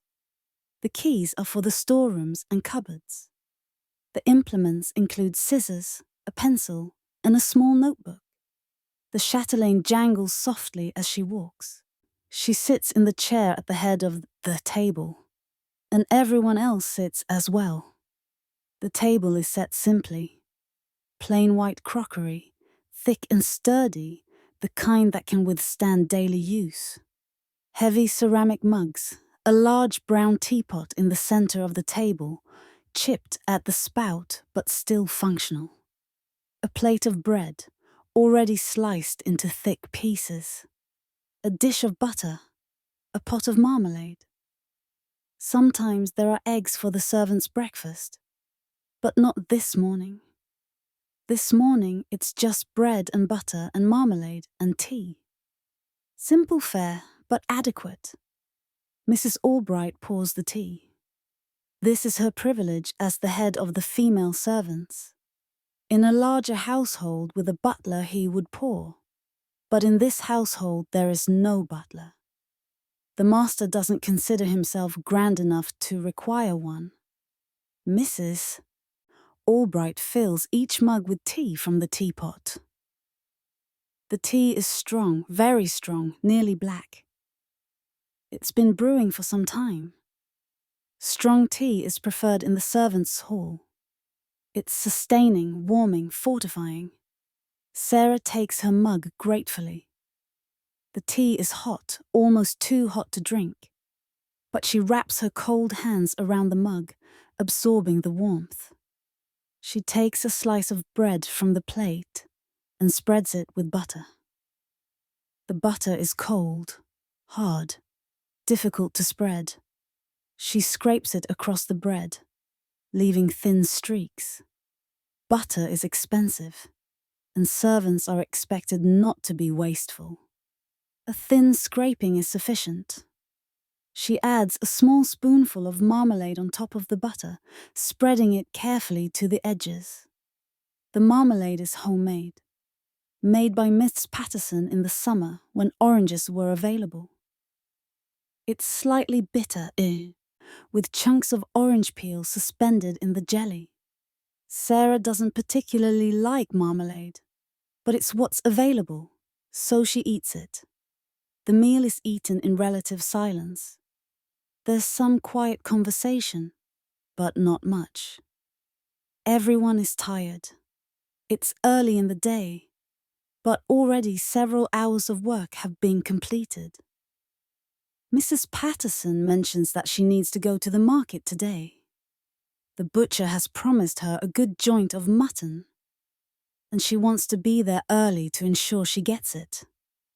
She asks Ellen to inform the mistress that she'll be going out mid-morning and will return before luncheon. Mary comments that one of the parlour curtains is starting to fray at the hem. She noticed it while dusting this morning. The curtain should be mended before the fray gets worse. Mrs. Albright makes a note of this in the small notebook she keeps, writing with the pencil that hangs from her chatelaine. The curtain will be mended this afternoon during the mending time. Jane says nothing. She's the lowest in the hierarchy, and she's not expected to speak unless spoken to. She eats her bread quickly, her eyes down. Sarah says nothing either. As a housemaid, she's above Jane in the hierarchy, but below Ellen. She's expected to speak only when she has something important to report, or when Mrs. Albright addresses her directly. So she eats in silence, chewing her bread, sipping her hot tea. The tea helps. It warms her from the inside, spreading through her chest and stomach. She can feel energy returning to her tired body. The bread, though plain, fills her stomach. She's hungry, having been awake and working for 3 hours on an empty stomach. She eats 2 slices of bread, trying not to eat too quickly, trying to savor the brief rest. Around her, the other servants eat as well. The only sounds are the soft sounds of chewing, the clink of mugs being set on the wooden table, the occasional clearing of a throat. Outside, through the small window high on the wall of the servants' hall, Sarah can see that it's fully light now. The sun has risen, though it's hidden behind buildings and clouds. The day is grey, the sky the colour of pewter. It looks like it might rain later. Mrs. Albright drinks her tea and eats 1 slice of bread with butter, but no marmalade. She has a refined palate and doesn't care for marmalade. As she eats, she reviews the day's work, speaking quietly. After breakfast, Sarah and Mary will finish the upstairs rooms. The morning room needs attention. The study needs attention. Then they'll help with preparations for the family's breakfast. After that, Sarah has been assigned to polish the brass throughout the house.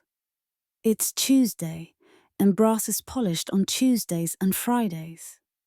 Mary has been assigned to attend to the bedrooms more thoroughly once the family has left them, making beds properly, dusting, checking that everything is in order.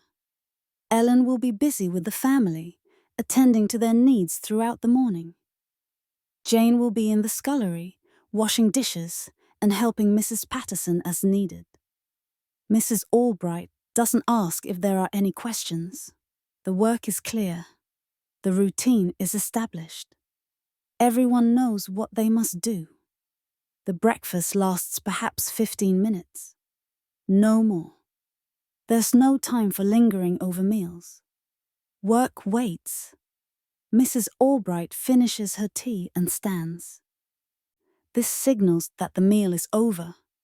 Everyone else stands as well, almost in unison, a practiced movement. The used dishes are left on the table. Jane will clear them away and wash them.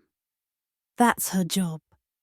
The others file out of the servants' hall, each to their assigned tasks. Sarah and Mary head upstairs together.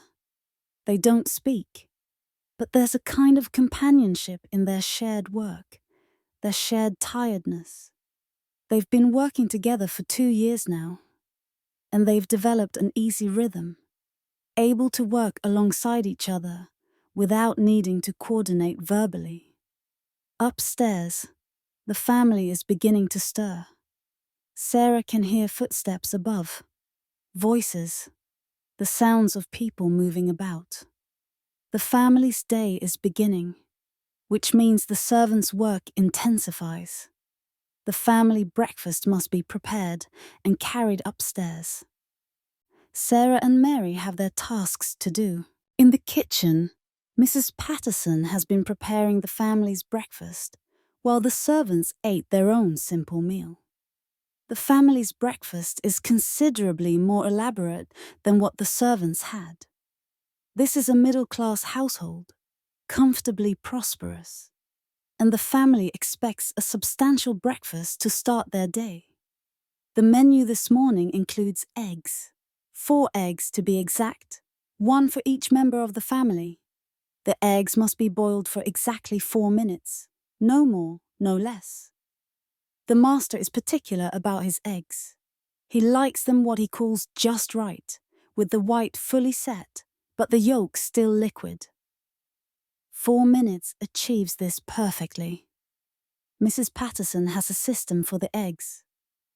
She has a large pot of water boiling on the range. When the water reaches a full rolling boil, she carefully lowers the eggs into the water using a slotted spoon. Then she sets a timer, a small hourglass that measures exactly 4 minutes. She watches the hourglass carefully, waiting for all the sand to run through. While the eggs boil, she's preparing other dishes. Bacon has been frying in a large cast iron skillet. The kitchen fills with the smell of it, salty and savory and rich. The bacon sizzles and pops in the hot fat. Mrs. Patterson turns each piece with a fork, ensuring it cooks evenly. She likes the bacon crisp, almost burnt, because that's how the mistress prefers it. Toast is being made as well. White bread, cut into thick slices, is toasted on a special toasting rack that sits over the hot plate of the range. The bread must be watched carefully, as it can burn quickly. Mrs. Patterson turns each slice at just the right moment, toasting both sides to a golden brown. When each slice is done, she places it in a toast rack, a silver wire rack that holds the toast upright so it stays warm but doesn't get soggy.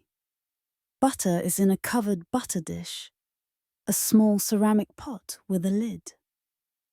The butter is cold from being kept in the larder, but it will soften slightly as it sits at room temperature. There's also marmalade, the same homemade marmalade the servants had, though for the family it's served in a nicer pot, a crystal bowl with a silver lid and a small silver spoon. There's also jam, strawberry jam, preserved last summer. This goes in another crystal bowl with its own silver spoon. The family has choices at breakfast: marmalade or jam or both. Coffee is being prepared for the master. He doesn't drink tea at breakfast, preferring coffee. Mrs. Patterson has ground coffee beans in a hand-cranked grinder, the grounds falling into a small drawer at the bottom. The grounds are measured into a coffee pot, and boiling water is poured over them. The coffee pot is then set on the edge of the range to keep warm while the coffee steeps. Tea is being prepared for the mistress and the children. They prefer tea to coffee. A teapot, much nicer than the one used in the servants' hall, has been warmed with hot water. Then fresh tea leaves have been added. Boiling water is poured over the leaves, and the pot is left to steep for 3 minutes. Not too long, as the mistress doesn't like her tea too strong. When the timer indicates that 4 minutes have passed for the eggs, Mrs. Patterson removes them from the boiling water immediately, using the slotted spoon. She places each egg in an egg cup, a small ceramic cup designed to hold an egg upright. The eggs are very hot, and she handles them carefully. Now everything is ready. The eggs in their cups, the bacon on a warming plate on the sideboard, the toast in the toast rack, the butter and jams in their dishes, the coffee in its pot, the tea in its pot, milk and sugar for the tea in small jugs and bowls. All of this must be arranged on trays and carried upstairs to the dining room. This is where Sarah and Mary come in. Ellen, the parlour maid, will actually serve the family, placing dishes on the table, pouring tea and coffee, attending to the family's needs during the meal. But Sarah and Mary help carry the food upstairs. Sarah takes a large wooden tray and begins loading it. The tray is perhaps 18 inches by 24 inches, with raised edges and handles on the sides. She places the toast rack in the center, the butter dish beside it, the jams, the coffee pot, the milk jug. Everything must be arranged so nothing will slide or tip when the tray is carried. Mary takes another tray and loads it with the bacon on its plate, covered with a silver lid to keep it warm. She also takes the teapot and the tea things. Ellen carries the eggs. She takes them on a smaller tray, 1 egg cup at a time, carrying them very carefully. Eggs are delicate. If one were to fall and break, it would be a small disaster. There are no extra eggs prepared. Each family member gets exactly 1 egg, and there are no more. Sarah lifts her tray. It's heavy, loaded with all the items. She holds it carefully, balanced, as she makes her way to the servants' stairs. She climbs from the basement kitchen to the ground floor, then up another flight to the first floor where the dining room is located. The stairs are narrow, and she must be careful not to bang the tray against the walls. She climbs slowly, steadily, 1 step at a time. Her arms strain under the weight of the tray. She can feel the muscles in her shoulders burning from the effort. In the dining room, the table has been set earlier by Ellen. White damask tablecloth, smooth and clean. China plates at each place. Part of the family's good china. White with a delicate pattern of blue flowers around the rim. Silver cutlery. Crystal glasses for water. Linen napkins, folded precisely beside each plate, folded into a rectangle with crisp corners. Sarah enters the dining room and places her tray on the sideboard, a large piece of furniture along one wall. The sideboard is made of dark wood, mahogany or walnut, polished to a high shine. It's used for serving, for holding dishes during meals. She begins transferring items from her tray to the table or sideboard. The toast rack goes in the center of the table, positioned exactly in the middle. The butter dish goes beside it, within easy reach of all diners. The jams go nearby. The coffee pot goes on the sideboard, where it will stay warm longer away from the cooler air of the table. Mary arrives with her tray, carrying the bacon and the tea things. The bacon plate goes on the sideboard, on a special plate warmer that uses a hot water reservoir to keep food warm. The teapot goes on the table, positioned near the mistress's place. Ellen arrives with the eggs, moving very carefully, almost ceremonially. She places each egg cup at its designated place. The master's place at the head of the table. The mistress's place at the foot. The children's places on either side.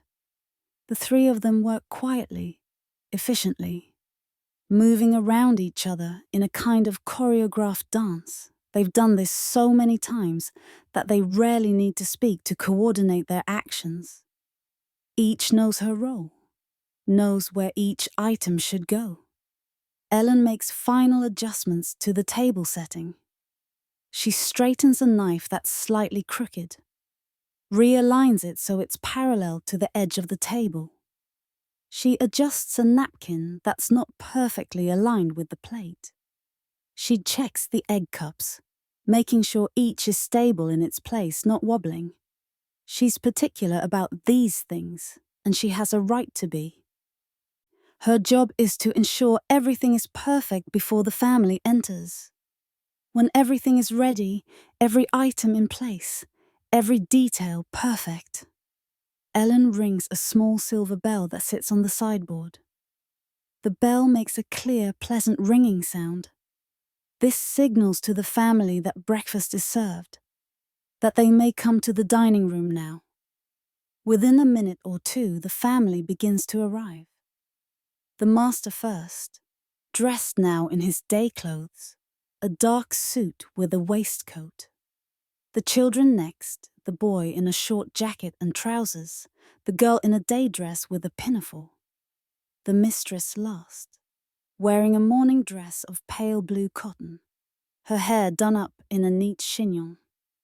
They take their seats without much ceremony.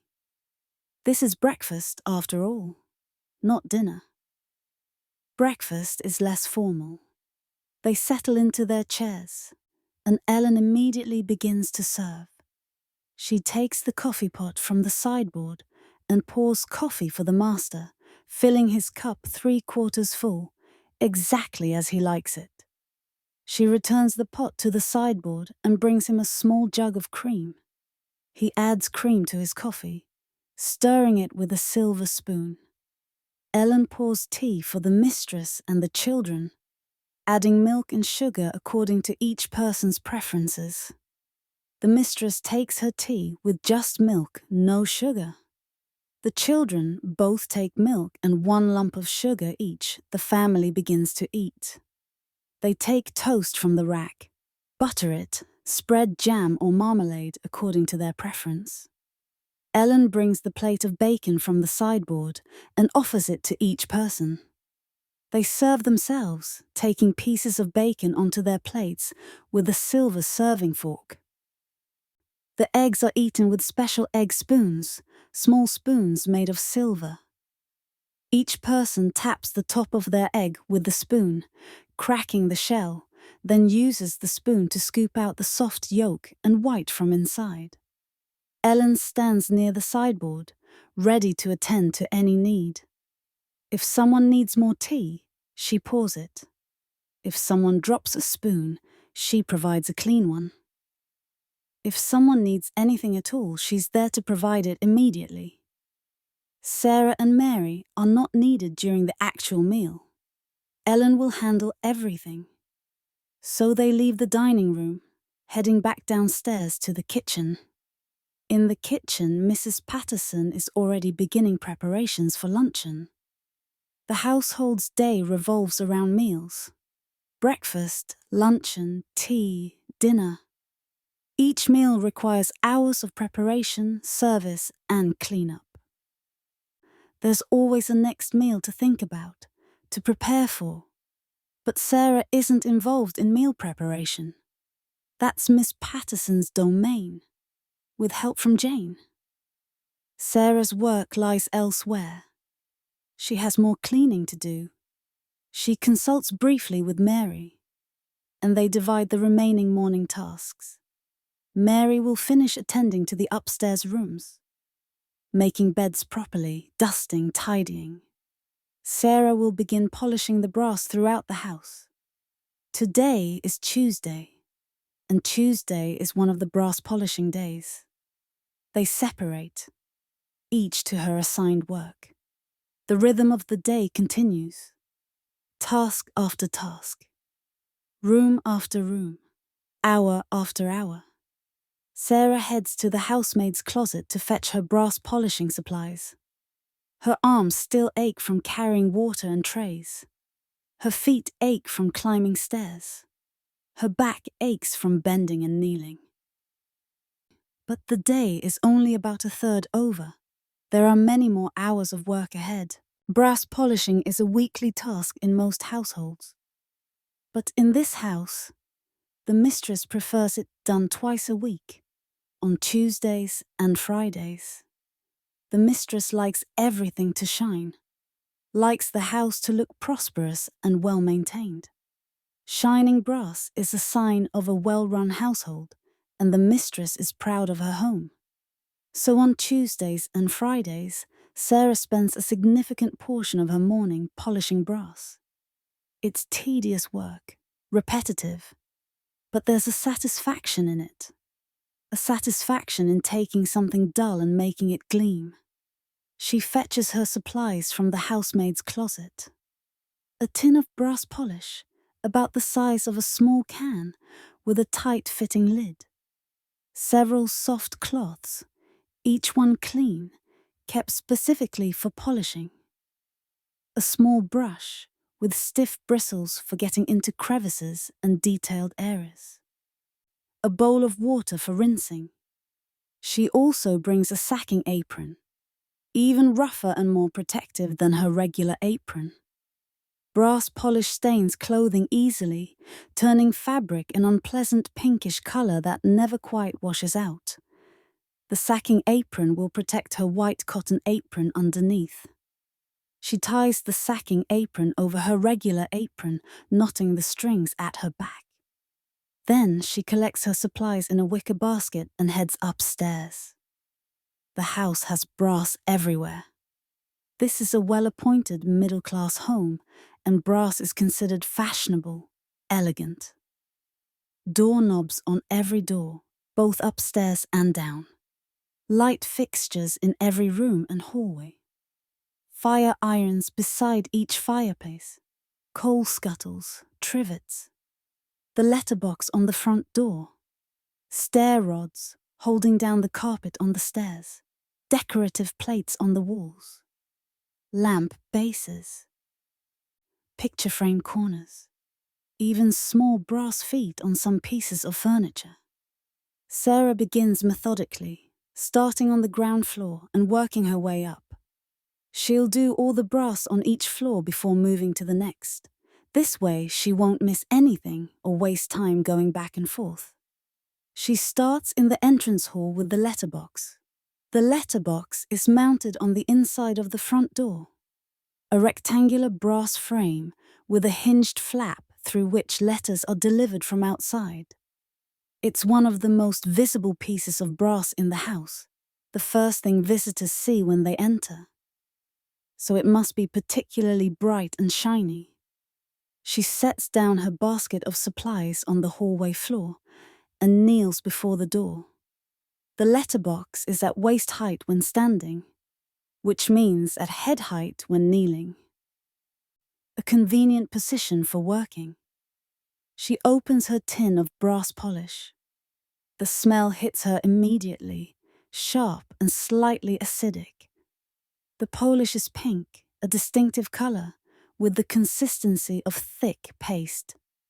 It's made from a mixture of jeweler's rouge, oxalic acid, and soap, though Sarah doesn't know the exact composition.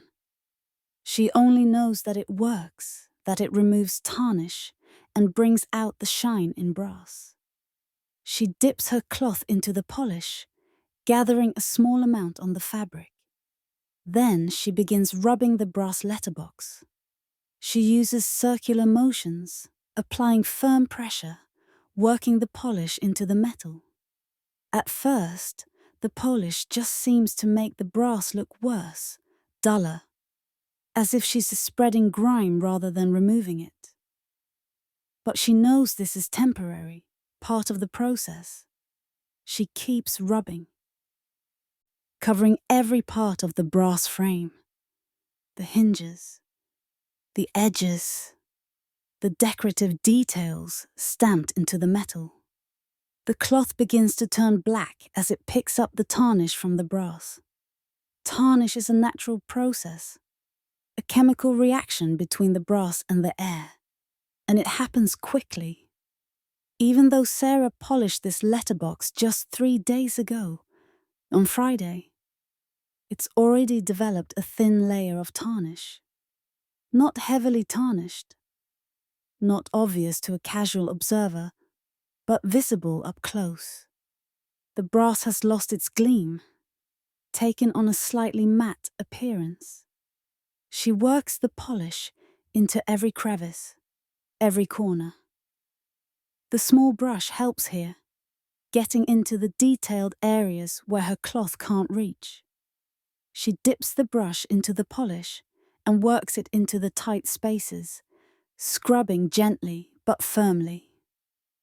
When she's covered the entire letterbox with polish and the worst of the tarnish has been removed, she sets down her application cloth and picks up a clean cloth. Now comes the removal stage.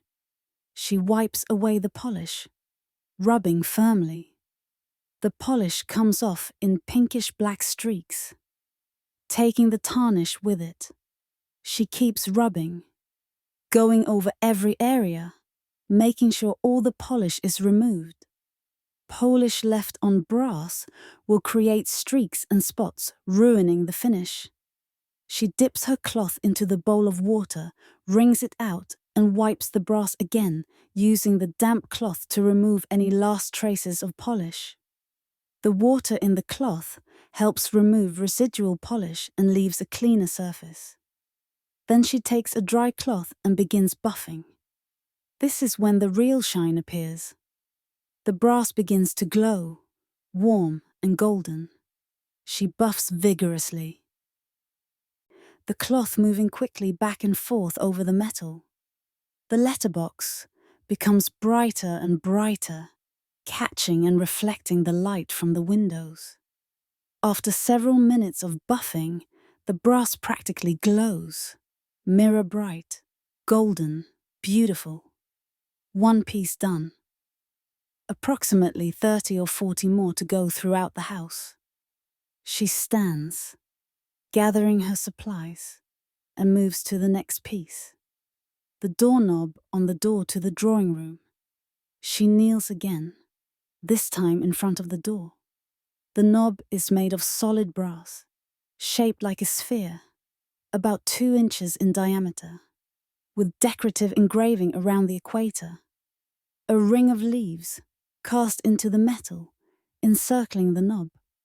She applies polish with her cloth, rubbing it over the entire surface of the knob.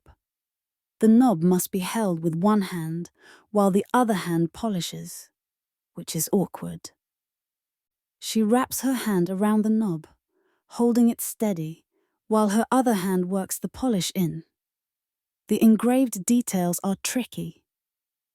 Polish gets into the grooves, into the details of the leaves, and it must be worked out carefully with the small brush. She uses the brush to scrub along each engraved line, making sure the polish penetrates, lifting the tarnish from the deep crevices. When the knob is covered in polish, she wipes it clean, rinses it with the damp cloth, and buffs it dry. The brass gleams. The engraved details stand out clearly, bright against the polished background. She moves to the next door, the door to the dining room, then the morning room, then the study. Each doorknob takes several minutes to polish properly. 4 knobs on the ground floor, 4 pieces completed. She's been working for perhaps 20 minutes, and she's made only a small dent in the total amount of brass to be polished. She continues, moving through the rooms on the ground floor. After the doorknobs come the fire irons. In the drawing room fireplace, there's a set of fire irons hanging from a brass stand. The stand itself must be polished. Then each individual tool, the poker, the tongs, the shovel, the brush. Each one has brass handles that need polishing. She sits on the hearthrug, working methodically through each piece. Apply polish. Rub it in. Wipe it off. Buff to a shine. The handles are long and cylindrical, easy to polish but time-consuming because of their length. She works her way up each handle, section by section, polishing and buffing. Next comes the coal scuttle that sits beside the fireplace. It's made mostly of copper, but it has brass trim around the rim and brass feet on the bottom. She polishes these carefully, making sure the brass gleams against the darker copper. Then the fire screen, which has the brass fittings where the screen attaches to its stand. Small pieces, but they must be polished nonetheless. The drawing room has 2 light fixtures, one on each wall. These are light fixtures, elaborate and beautiful, with brass stems extending from the wall and brass branches holding glass shades. The fixtures are mounted on the wall, so Sarah must stand on a chair to reach them. She fetches a sturdy chair from the dining room and positions it beneath the first light fixture. She climbs up carefully, holding her basket of supplies. The chair wobbles slightly beneath her weight, and she steadies herself, planting her feet firmly. The light fixture is complex, with many parts. The brass bracket that attaches to the wall, the stem, the branches, 3 of them, each ending in a socket that holds a glass shade. Each branch has decorative elements, leaves and flowers molded into the brass. There are joints where different pieces connect. All of this brass must be polished. First, she must remove the glass shades. They're delicate, made of frosted glass with etched patterns. Each shade is held in place by a small brass ring that screws onto the socket. Sarah unscrews each ring carefully, then gently removes each shade, handing them down one by one to set on a nearby table. She must be very careful. The shades are expensive and difficult to replace. If she were to drop one and break it, the cost would likely be deducted from her wages. With the shades removed, she can access all the brass parts of the fixture. She begins applying polish, working on one section at a time. The bracket first, then the stem, then each branch, working from the base of the branch out to the tip. The decorative elements require special attention. The molded leaves and flowers have deep details, and polish must be worked into every crevice with the brush. She scrubs carefully, making sure she reaches every part. The joints where pieces connect are particularly prone to tarnish, as moisture and air can collect in these small gaps. She pays special attention to these areas, working polish into the seams, making sure no tarnish is left behind. When all the brass is covered in polish, she begins the removal process. Wiping, rinsing, buffing. The brass begins to shine, each section glowing as she works on it. The light fixture is transformed, going from dull and slightly dingy to bright and gleaming. When all the brass is polished, she carefully replaces the glass shades, screwing each brass ring back into place, making sure each shade is secure. Then she climbs down from the chair, her legs slightly shaky from standing on the chair for so long. She moves the chair to the second light fixture and repeats the entire process, climbing up, removing shades, polishing all the brass parts, replacing shades, climbing down. By the time she finishes both light fixtures in the drawing room, it's been nearly an hour since she started polishing brass. Her hands are tired from the constant rubbing. Her fingers are stained pink from the polish, despite her efforts to keep them clean. Her shoulders ache from reaching up to polish the light fixtures. But the drawing room is complete.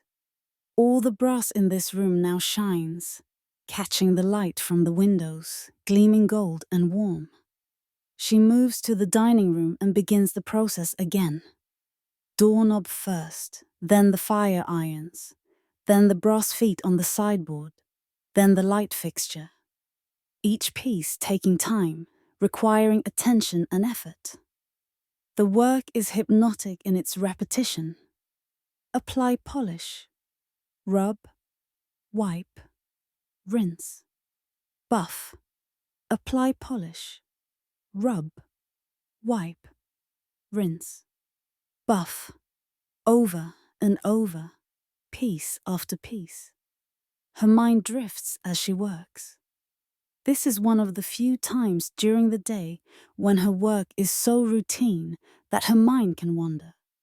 She thinks about nothing in particular. Memories surface and fade. A summer day years ago, before she entered service, playing with her siblings in a field near her family's cottage. Her mother's face. Her younger sister's laugh. But she can't dwell on these memories. They make her sad, make her homesick. So she pushes them away and focuses on the work. The brass in her hands, the cloth moving in circles, the gradual appearance of shine. The morning passes slowly. The light from the windows shifts as the sun moves across the sky, though the sun itself remains hidden behind clouds. The rooms grow slightly brighter, then begin to dim again as afternoon approaches. Sarah continues her work, moving from room to room, from brass piece to brass piece, making everything shine. Sarah moves upstairs to the first floor. carrying her basket of brass polishing supplies. Her hands are pink-stained now, and no amount of wiping seems to remove the color completely. It will fade over the next day or two, but for now, her hands are unmistakably marked by her work. The first floor has more brass than the ground floor. More doors, more rooms, more light fixtures. She begins with the landing at the top of the main staircase. There's a large brass lantern hanging from the ceiling here, suspended by a brass chain. It's an impressive piece, perhaps 2 feet tall, with glass panels on all 4 sides and elaborate brass fittings. To reach it, she must fetch a stepladder from the housemaid's closet. The stepladder is wooden, heavy, with 4 steps. She carries it up the stairs, huffing slightly from the effort. Her arms are already tired from the morning's work, and the ladder seems heavier than usual. She positions the ladder beneath the lantern and climbs up, bringing her basket with her. From this height, she can see out the tall window on the landing, looking down into the street below. A cart passes, pulled by a horse. A woman in a dark dress walks past, carrying a basket. Life continues outside, ordinary and unremarkable. She focuses on the lantern. It's beautiful, really, when you take the time to look at it. The brasswork is intricate, with decorative scrollwork connecting the 4 corners. Each corner has a brass finial, shaped like a small pineapple, a traditional symbol of hospitality. She must remove the glass panels to access all the brass. Each panel is held in place by small brass clips. She unclips each panel carefully, handing them down to rest on the landing floor. The glass is old, slightly wavy, hand-blown, expensive. She's very careful. With the panels removed, she can reach all the brass framework.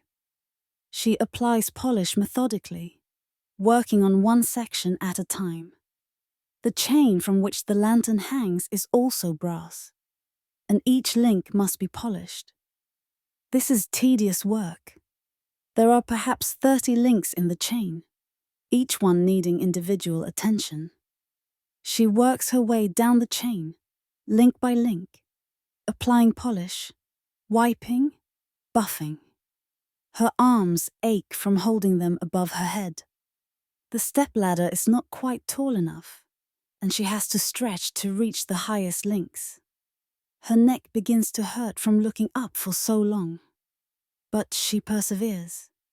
Link by link, the brass gradually transforms from dull to gleaming.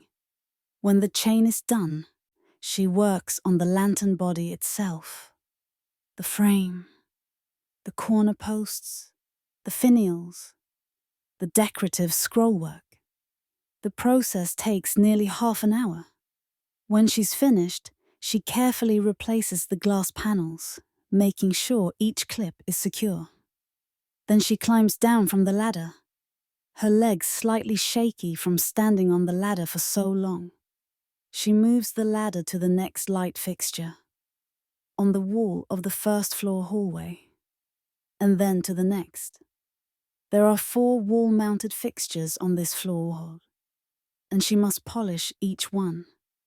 Climb the ladder, remove glass shades, polish all brass parts, replace shades, climb down, move the ladder, repeat.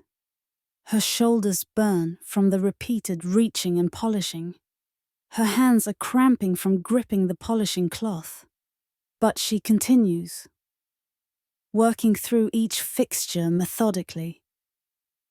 After the light fixtures come the doorknobs, the master and mistress's bedroom door, the children's room door, the 2 guest bedroom doors, the linen closet door, the door to the box room where trunks and seasonal items are stored. Each knob must be polished to a mirror shine. Sarah kneels before each door in turn, applying polish, working it in with circular motions, wiping it away, buffing until the brass gleams. The work is so repetitive now that her hands move almost automatically, following the familiar pattern without conscious thought. In the bedrooms, there are additional brass items. The beds have brass fittings, decorative knobs at the corners of the posts. Each must be polished. There are brass candlesticks on the bedside tables, brass handles on the wardrobes and dressing tables, brass fittings on the washstands. She works through each bedroom systematically, not missing any piece of brass, no matter how small. A tiny brass knob on a jewelry box, a brass clasp on a photograph frame.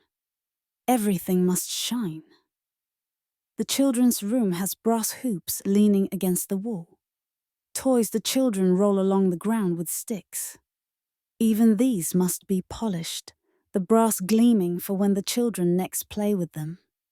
By the time she finishes the first floor, it's past 11 o'clock. She's been polishing brass for nearly 3 hours. Her entire body aches. Her hands are stiff, the muscles tired from the constant gripping and rubbing.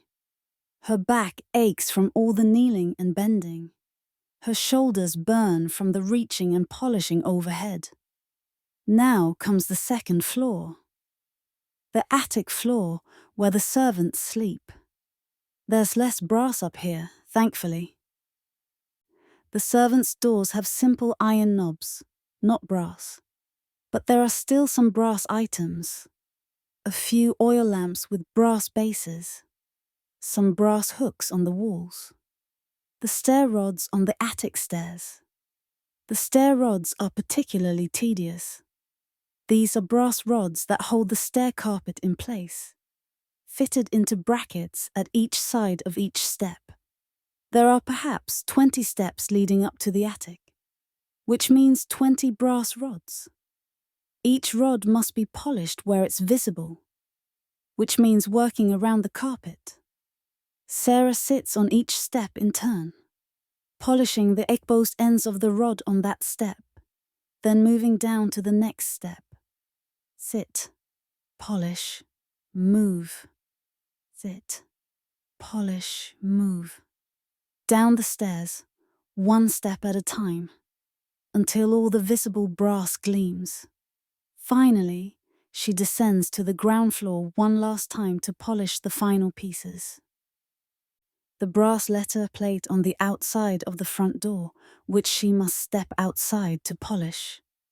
The cold air hits her when she opens the door, and she works quickly, eager to get back inside. The brass door knocker, shaped like a lion's head, with a ring in its mouth. This is one of the most visible pieces of brass on the house.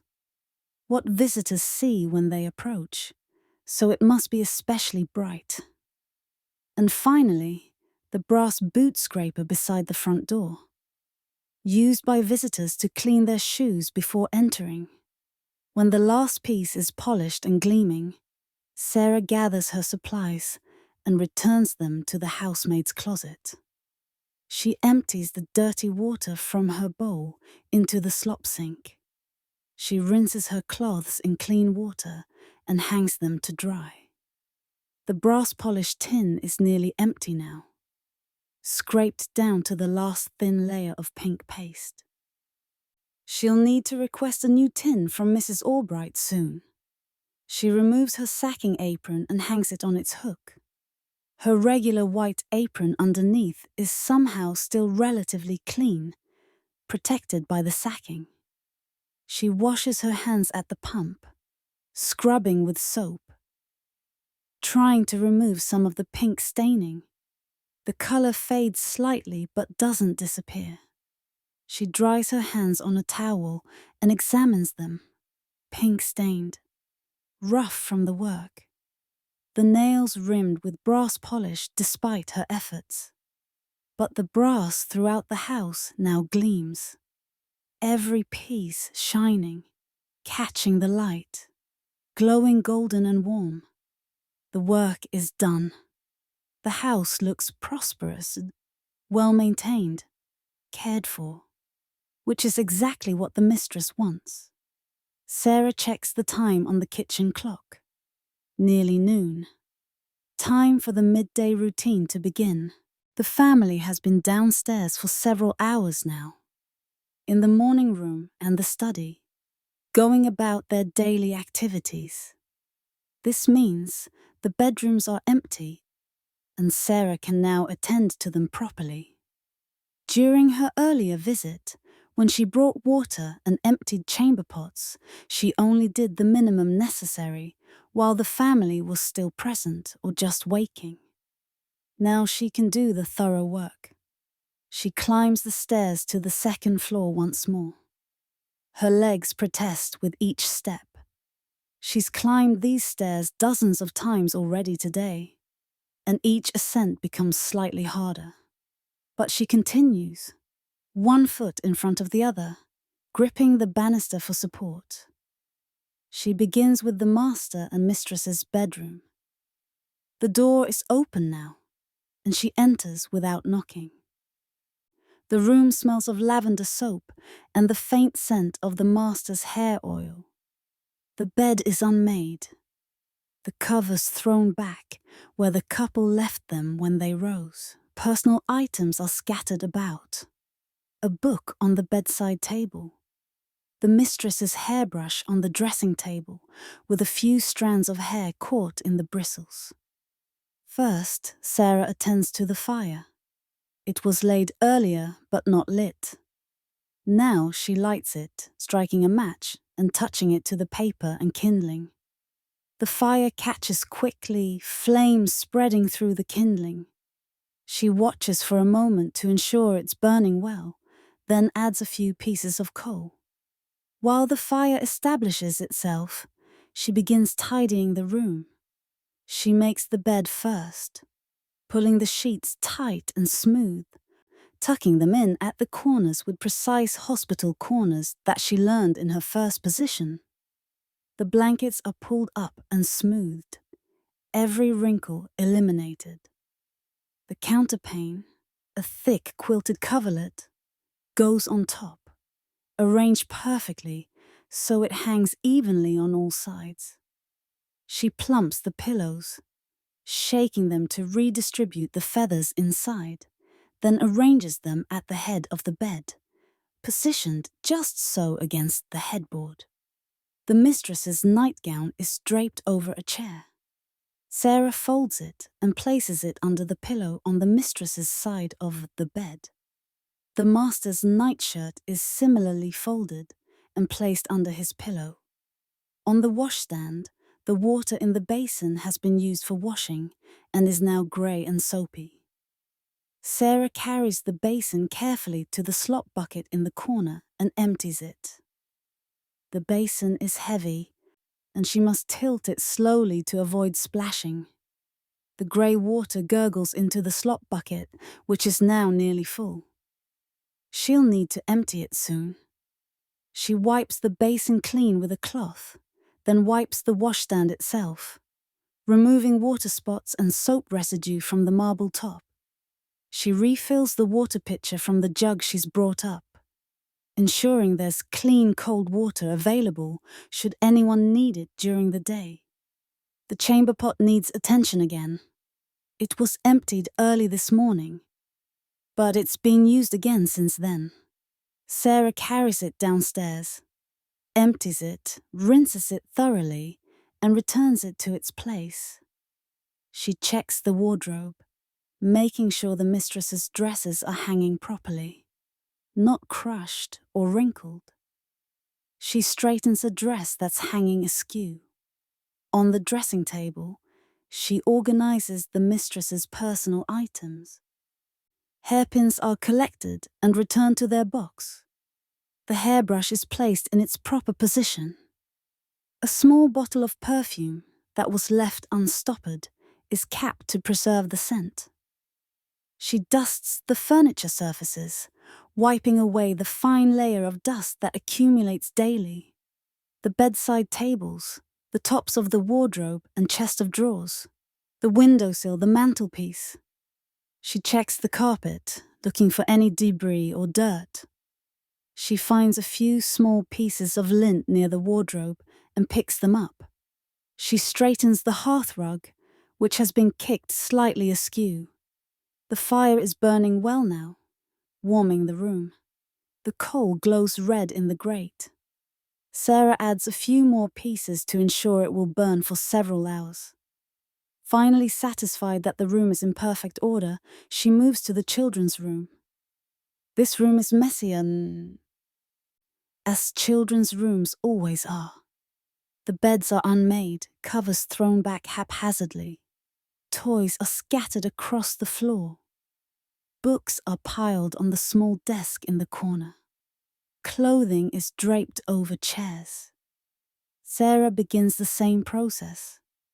Light the fire, make the beds, pulling the sheets tight, smoothing the blankets. She finds a toy soldier under one of the beds and places it in the toy box. A hairbrush is on the floor, and she returns it to the washstand. The children's chamber pot is emptied and returned. The washstand is wiped clean. The slop bucket, which contains the grey washing water, is carried downstairs and emptied into the drain in the courtyard. She picks up the scattered toys, returning them to the toy box or arranging them neatly on the shelves. She stacks the books on the desk, straightening the pile. She folds the discarded clothing and places it on each child's bed for them to put away later. The room is still a children's room, lived in and slightly chaotic. But it's tidier now, more orderly. The fire burns in the grate, warming the space. The guest rooms are next. These are easier because they're unoccupied, the beds are already made, the rooms already neat. But Sarah must still check them, must dust the surfaces, must ensure everything is ready should guests arrive. She lights small fires in each guest room, just enough to keep the rooms from becoming too cold and damp, but not the full fires that the occupied rooms receive. In each room she checks the washstand, ensuring the pitchers are full of clean water. She checks the chamber pots, confirming they're clean and in place. She straightens the bed covers, even though they're already straight. She dusts surfaces, even though they're barely dusty. This is the standard expected in the household. Every room must be perfect, whether occupied or not. Every detail must be attended to. Nothing must be overlooked. By the time she finishes all the bedrooms, it's nearly 12:30. The fires are all burning, the rooms all tidy, everything in its place. Sarah's work on the second floor is complete for now, though she'll need to return later to check the fires, to ensure they haven't burned too low. She descends the stairs once more, her legs heavy with fatigue. She's been working for more than 7 hours now, and the day is only half over. In the kitchen, preparations for the servants' luncheon are underway. By the time Sarah reaches the kitchen, it's nearly 1 o'clock. Mrs. Patterson is at the range, stirring a large pot. The smell of cooking fills the air, rich and savoury.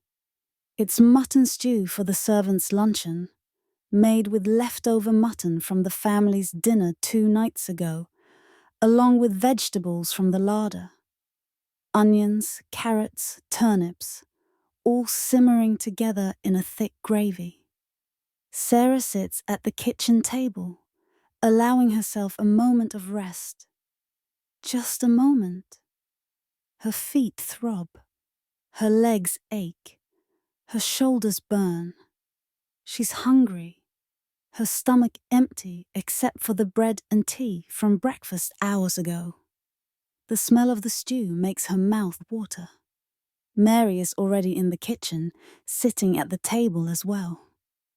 She looks as exhausted as Sarah feels. They exchange a glance, a shared understanding of fatigue. No words are necessary.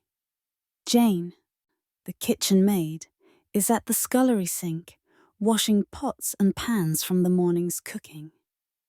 The sound of splashing water and the clank of metal on ceramic drifts in from the scullery.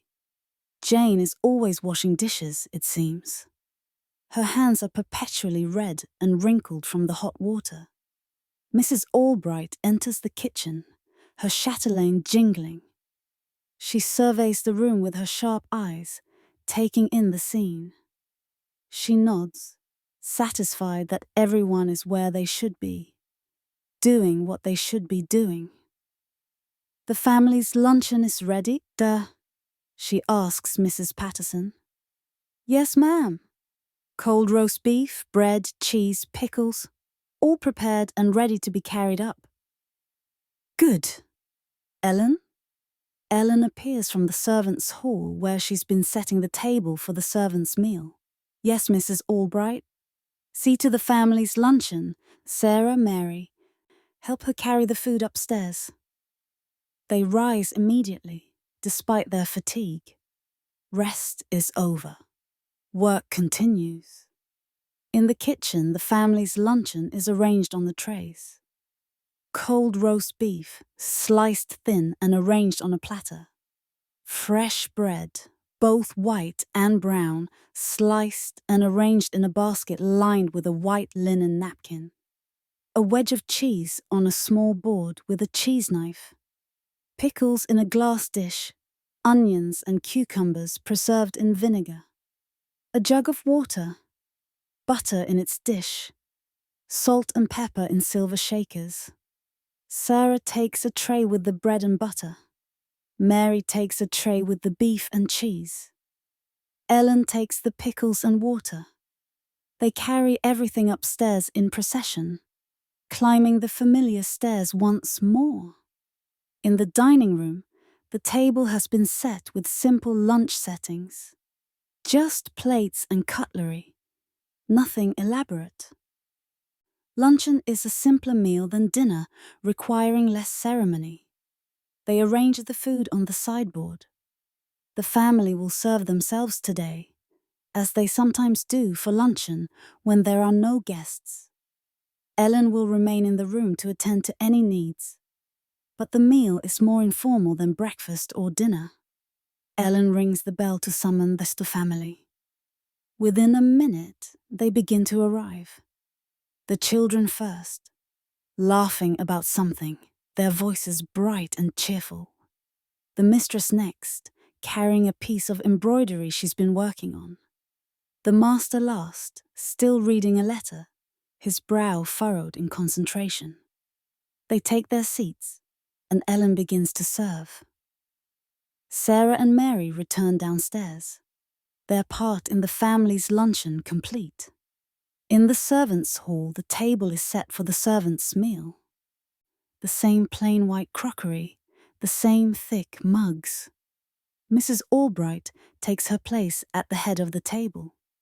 Mrs. Patterson sits on her right, her position as cook giving her this privilege. The others arrange themselves along the benches. Jane brings in the pot of mutton stew from the kitchen, setting it on a trivet in the center of the table. Steam rises from the pot, carrying the rich smell of meat and vegetables and gravy. Mrs. Albright ladles stew into each person's bowl. Thick stew, more vegetables than meat, but filling and hot. There's bread to go with it, thick slices and butter to spread on the bread. Sarah takes her bowl gratefully. The stew is hot, almost too hot to eat, but she eats it anyway, blowing on each spoonful before putting it in her mouth. The warmth spreads through her chest and stomach, driving away the hollowness of hunger. The meat is tender, falling apart in the gravy. The vegetables are soft, absorbing the rich flavor of the meat. It's simple food, working class food, but it's good, nourishing, fortifying. Sarah feels strength returning to her body as she eats. Around the table, the others eat as well. There's some quiet conversation. Mrs. Patterson mentions that the butcher's boy was late with the delivery this morning, and she had words with him about it. Mrs. Albright mentions that one of the curtain tiebacks in the morning room is coming loose and needs repair. Mary mentions that she noticed a damp spot on the ceiling of the back bedroom, possibly a leak in the roof that should be reported to the master. Mrs. Albright makes notes in her small notebook, recording these issues to be addressed. Sarah eats in silence, grateful for the food, grateful for the chance to sit. She has 2 bowls of stew, the second helping offered by Mrs. Albright. She's hungry enough for 2 bowls, and the stew is there, so she eats. There's tea as well, strong and hot, sweetened with a bit of sugar. Sarah drinks 2 cups, feeling the warmth and the mild stimulation of the tea reviving her somewhat. The meal lasts perhaps 25 minutes, longer than breakfast, because luncheon is a more substantial meal. But not too long. Work waits. When everyone has finished, Mrs. Albright stands, signalling the end of the meal. The others stand as well. Jane begins clearing the table, stacking bowls and spoons, carrying them to the scullery for washing. Mrs. Albright reviews the afternoon's work. Sarah is assigned to mending this afternoon.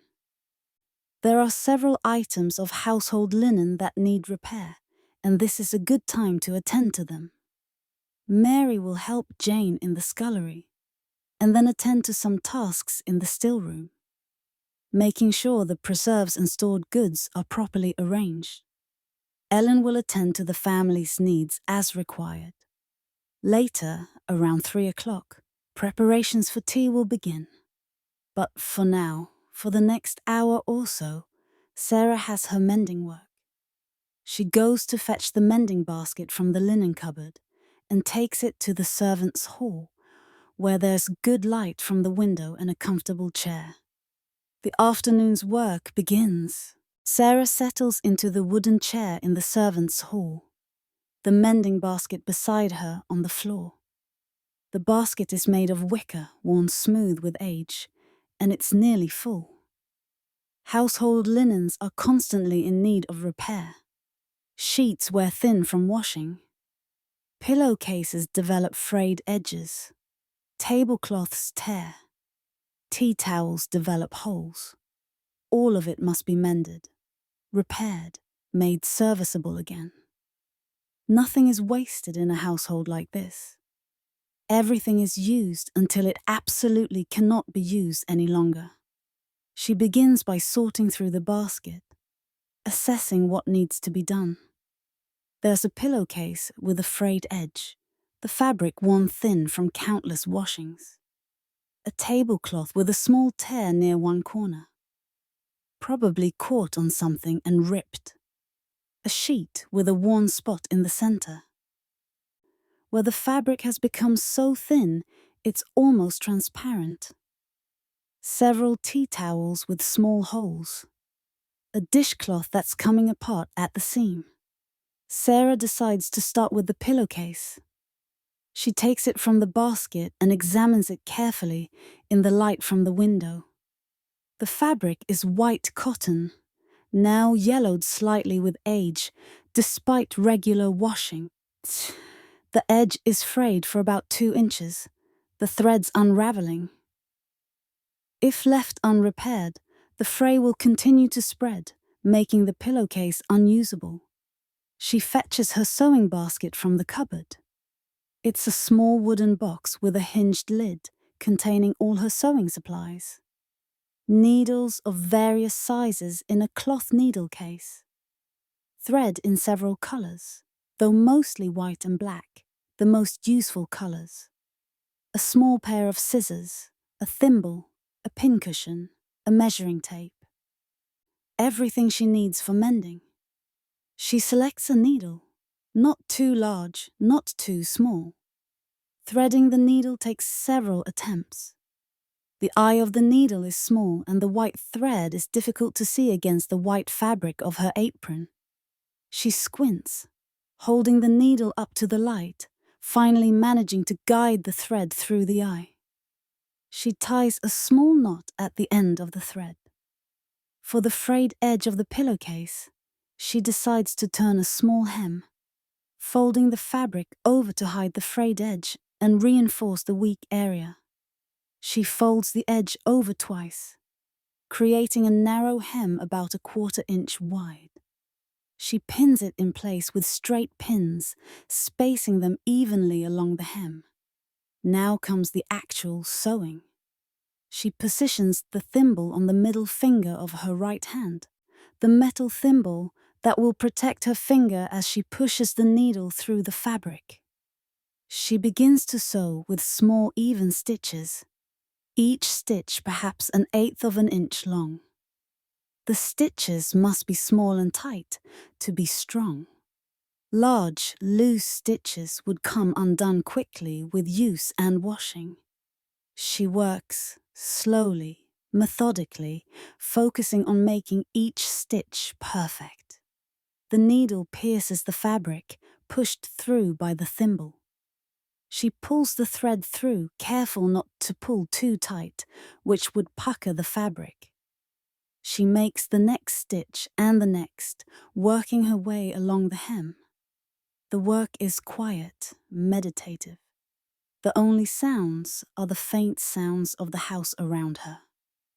Footsteps upstairs, a door closing somewhere, the distant clatter of pots in the kitchen. Outside, through the window, she can hear a cart passing in the street. The clip-clop of horse hooves on cobblestones. As she sews, Sarah lets her mind drift. This is one of the rare times during her day when her work doesn't require constant physical exertion. Her hands are busy, but the work is gentle, requiring precision rather than strength. She can rest while still being productive. She thinks about home, about her mother and her siblings. Her younger brother would be 9 now, old enough to help with farm work. Her younger sister would be 7, probably helping mother with the housework, learning the skills she'll need when she's old enough to enter service herself. Sarah hasn't seen them for 6 months, not since her last day off when she made the long journey home. The visits are always too brief, a few hours snatched from her rare free time before she must make the journey back to the city. She thinks about the future, about how long she'll remain in service. Many women work as servants all their lives, never marrying, never leaving. Others work until they marry, then leave service to set up their own households. Sarah doesn't know which path her life will take. She's 18 now, old enough to marry, but she has no prospects. No young man courting her. No savings to speak of. Just a few pounds accumulated over 3 years of work. Barely enough to survive on for a few months if she lost her position. Perhaps she'll be promoted eventually. From housemaid to parlourmaid, then perhaps to lady's maid if she's very fortunate. Ladies' maids have better pay, better working conditions, more prestige. But those positions are competitive, and Sarah knows she's not particularly skilled at the delicate work that ladies' maids do. The hairdressing, the fine sewing, the care of expensive clothing. So perhaps she'll remain a housemaid. The work is hard, but it's steady. She has a position, a place to sleep, regular meals. Many people have less.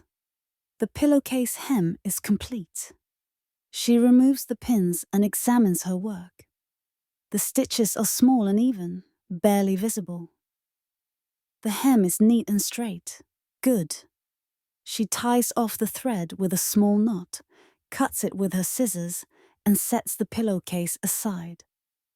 Next, she takes up the tablecloth with the tear. This is more challenging. The tear is in the middle of the fabric, not at an edge, so she can't simply hem it away. She'll have to darn it, weaving new threads through the fabric to fill in the tear and reinforce the surrounding area. She fetches a darning mushroom from her sewing basket. It's a wooden tool shaped like a mushroom, with a smooth, rounded top and a handle underneath.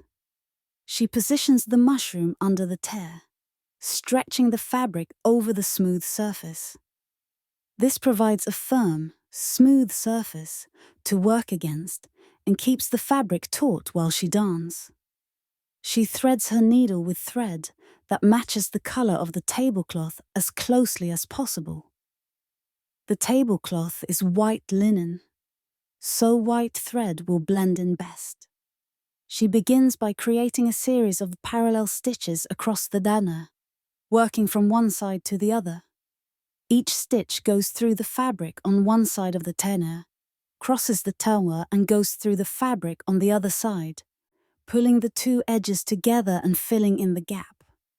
When she has a series of parallel stitches running in one direction, she begins working perpendicular to them, weaving the needle over and under the existing stitches, creating a woven patch that fills in the te'a. This is delicate, detailed work, requiring good eyesight and steady hands. The weaving must be tight and even to create a strong repair that will withstand laundering. She works carefully, her eyes focused on the small area of fabric, her fingers manipulating the needle with practiced precision. The afternoon light from the window illuminates her work, making the white thread visible against the white fabric. The darning takes perhaps 15 minutes.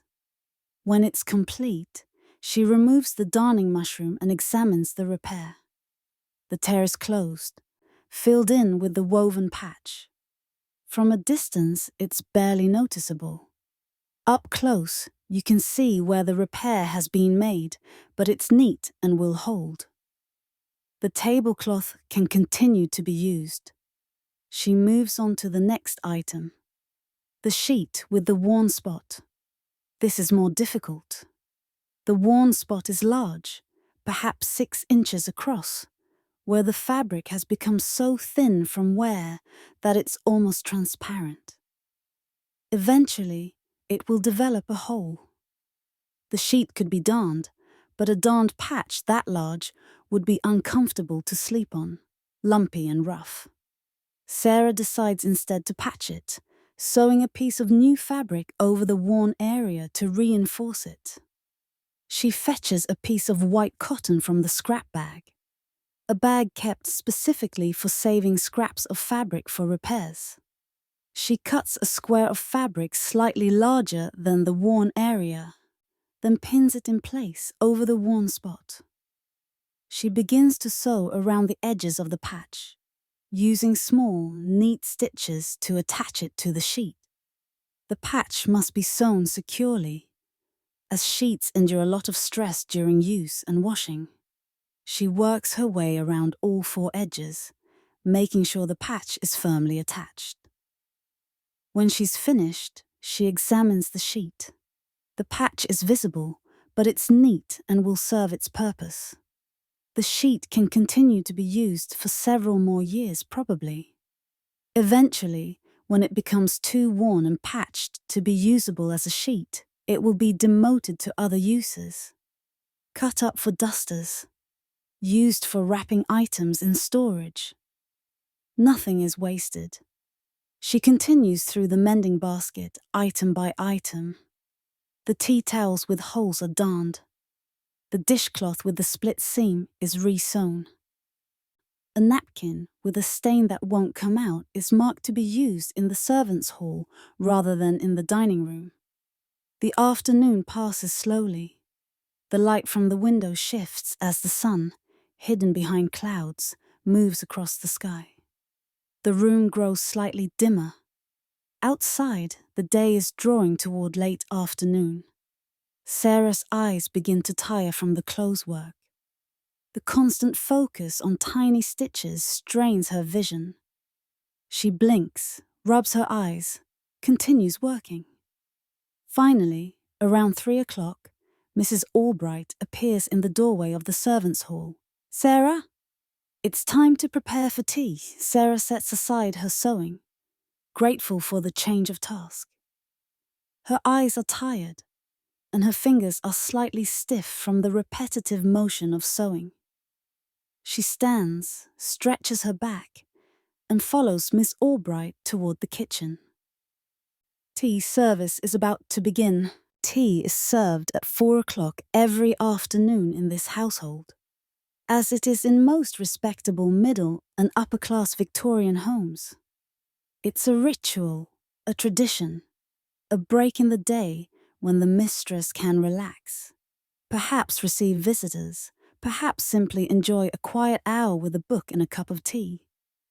Sarah's role in tea service is to prepare the drawing room and to assist with bringing the tea things upstairs. Ellen, as parlour maid, will actually serve the mistress, but Sarah must ensure everything is ready. She goes upstairs to the drawing room first, to check the fire and prepare the space. The fire was lit this morning and has been burning all day. But it's burned down low now. Only a few glowing coals remain, not enough to keep the room warm on this cold winter afternoon. Sarah fetches the coal scuttle from beside the fireplace and adds several lumps of coal to the fire. She uses the poker to arrange the coals, pushing the glowing embers together so the new coal will catch more quickly. She opens the damper slightly to increase the airflow, encouraging the fire to burn hotter. Within a few minutes, the new coal begins to catch, the edges glowing red. The fire starts to grow, flames licking up from the coals. Sarah adds a few more pieces, building the fire up until it's burning briskly, radiating warmth into the room. She checks that the room is tidy. The cushions on the sofa are plumped and arranged properly. The curtains are drawn back to let in the grey afternoon light. The ornaments on the tables are all in their proper positions. Everything looks perfect. Downstairs in the kitchen, Mrs. Patterson has been preparing for tea. This afternoon's tea includes thin slices of bread and butter, small cakes and biscuits. The bread has been sliced paper thin, the crusts rimmelled, each slice spread with a thin layer of butter and cut into triangles. The cakes are small, perhaps 2 inches square, simple sponge cakes dusted with sugar. The biscuits are from a tin, bought from the baker, crisp and buttery. There's also the tea itself, of course. Mrs. Patterson has warmed the teapot, the good teapot kept for family use, by filling it with hot water and letting it sit for a few minutes. Now she empties the warming water and adds tea leaves to the pot. She uses a special tea kept in a locked caddy, better quality than the tea the servants drink. The leaves are whole and fragrant, not the broken leaves and dust that go into the servant's teapot. She pours boiling water from the kettle over the tea leaves, filling the teapot. A small cloud of steam rises, carrying the scent of tea. She puts the lid on the pot and places a tea cozy over it, a padded cloth cover that will keep the tea hot while it steeps. All the tea things are arranged on a large silver tray. The tray itself has been polished earlier by Sarah, and it gleams in the kitchen light. On it sit the teapot in its cozy, a small jug of milk, a bowl of sugar lumps with special silver tongs, a strainer for pouring the tea, and the cup and saucer that the mistress will use. The food is arranged on a separate tray. A plate of bread and butter triangles, arranged in overlapping layers. A plate of cakes. A plate of biscuits. Everything positioned artfully, presented beautifully. Ellen will carry the tea tray. Sarah carries the food tray. They ascend the stairs together, moving carefully. The trays are not particularly heavy, but they must be kept level, and nothing must slide or fall. In the drawing room, they arrange everything on a low table near where the mistress prefers to sit. The table is positioned in front of the sofa, convenient for reaching. Ellen places the tea tray just so, the teapot within easy reach, the milk and sugar nearby. Sarah places the food plate beside it, the bread and butter in the center, the cakes and biscuits arranged around it. Ellen rings the small bell to indicate that tea is ready. The sound carries through the house, a silvery chime. Within a minute, the mistress appears. She's changed from her morning dress into a more comfortable afternoon dress, a soft fabric in a muted color, with a shawl draped over her shoulders. She settles onto the sofa with a sigh, clearly welcoming this break in her day. Ellen pours the tea, holding the strainer over the cup to catch any stray tea leaves, filling the cup 3/4 full. Milk, Mum? Yes, thank you. Ellen adds a small amount of milk, stirring gently with a silver teaspoon. She places the cup and saucer on the small table beside the sofa, within easy reach of the mistress. Then she offers the plate of bread and butter. The mistress takes 2 triangles, placing them on a small plate. Ellen returns the plate to the table and steps back, taking up a position near the door, ready to attend to any further needs. Sarah has already left the room. Her part in tea service is complete. Ellen will handle everything from here. If the mistress needs anything, Ellen will provide it. If she needs more tea, Ellen will pour it. If she needs more food, Ellen will offer it. Sarah's presence is not required. Sarah returns to the kitchen, where the servants will have their own tea shortly. A brief break in the afternoon, a cup of tea, and perhaps a slice of bread, before the evening work begins. In the servants' hall, Mrs. Albright pours tea for the servants from the large brown teapot. The tea is strong and dark, as always. Sarah takes her cup gratefully, adding a bit of milk and sugar. There's bread and butter for the servants as well. Not the thin, delicate triangles served upstairs, but thick slices of bread with a generous spreading of butter. Sarah eats and drinks quickly, knowing there's not much time. Tea for the servants is brief. Just a few minutes to sit and rest and drink something hot. Then work continues. Because dinner is coming. The main meal of the day. The most important meal. The most work. And preparations must begin soon. At 5 o'clock, the kitchen becomes a hive of focused activity. Dinner is the grand meal of the day, served at 7 o'clock, and Mrs. Patterson takes it very seriously. The menu tonight includes soup, fish, mutton, vegetables, and a pudding for dessert. 5 courses, each requiring careful preparation and precise timing. Mrs. Patterson is in her element now, moving between the range and the work table with practiced efficiency. She's been a cook for 30 years, and she knows her craft thoroughly. Jane assists her, following instructions quickly, fetching items from the larder, preparing vegetables, washing dishes as they're used. Sarah's role in dinner preparation is not to cook, but to prepare the dining room. The table must be set with the best china, crystal, and silver. Everything must be perfect. She begins by ensuring the dining room fire is burning well.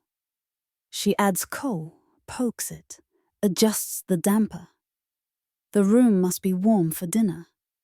She lights the candles in the candelabra on the sideboard, providing additional light to supplement the gas fixtures.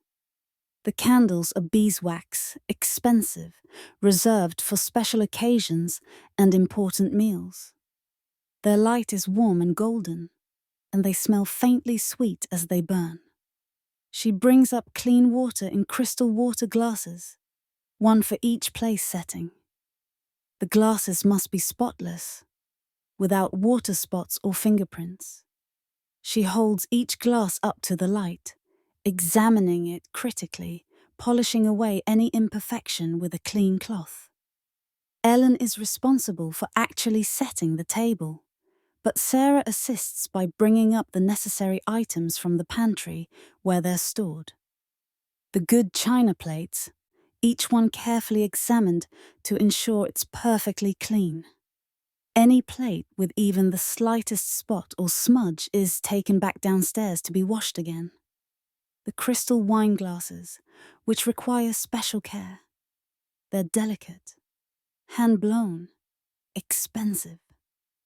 Sarah carries them upstairs a few at a time, holding them carefully by the stems, setting them gently on the sideboard where Ellen will position them on the table.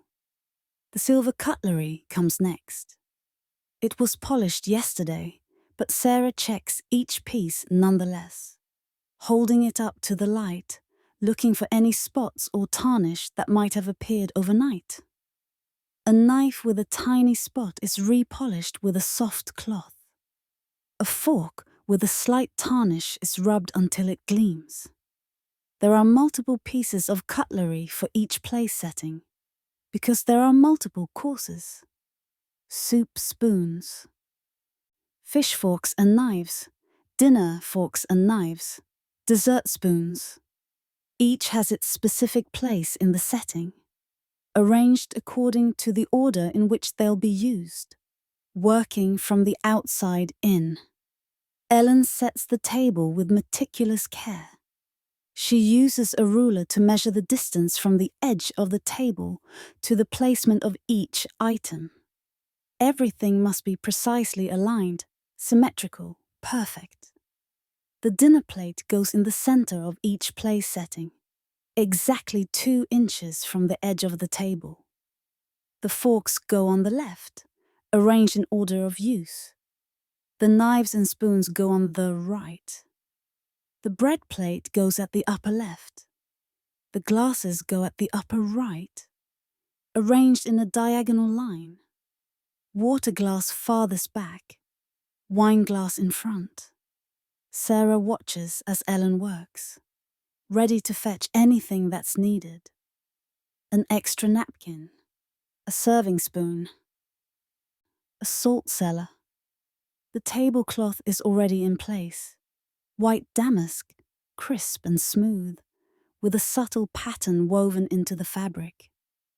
Ellen examines it carefully, checking for any wrinkles or spots. Finding none, she proceeds with the setting. The napkins are folded elaborately, each one shaped into a decorative form called the bishop's mitre, a complex fold that creates a pointed shape that stands upright on the plate. Ellen folds each napkin with practiced movements, creating the distinctive shape, placing it in the center of each dinner plate. When the table is fully set, it's beautiful. The white tablecloth, the gleaming silver, the sparkling crystal, the pristine china, the lit candles casting warm light over everything. It looks expensive, elegant, refined. Exactly the image the family wants to project. Sarah and Ellen stand back, examining their work with critical eyes.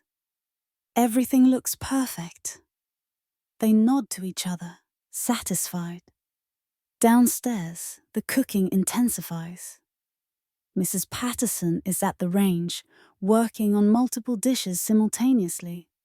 The soup, a clear consommé, simmers in a pot, its surface barely moving. Too much agitation would make it cloudy. The fish, turbot, sits in a special fish kettle, poaching in seasoned water.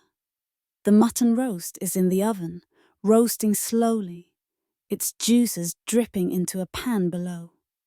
On the work table, Jane is preparing vegetables. Potatoes are being peeled and shaped into uniform ovals. A tedious process that ensures they'll cook evenly and look elegant.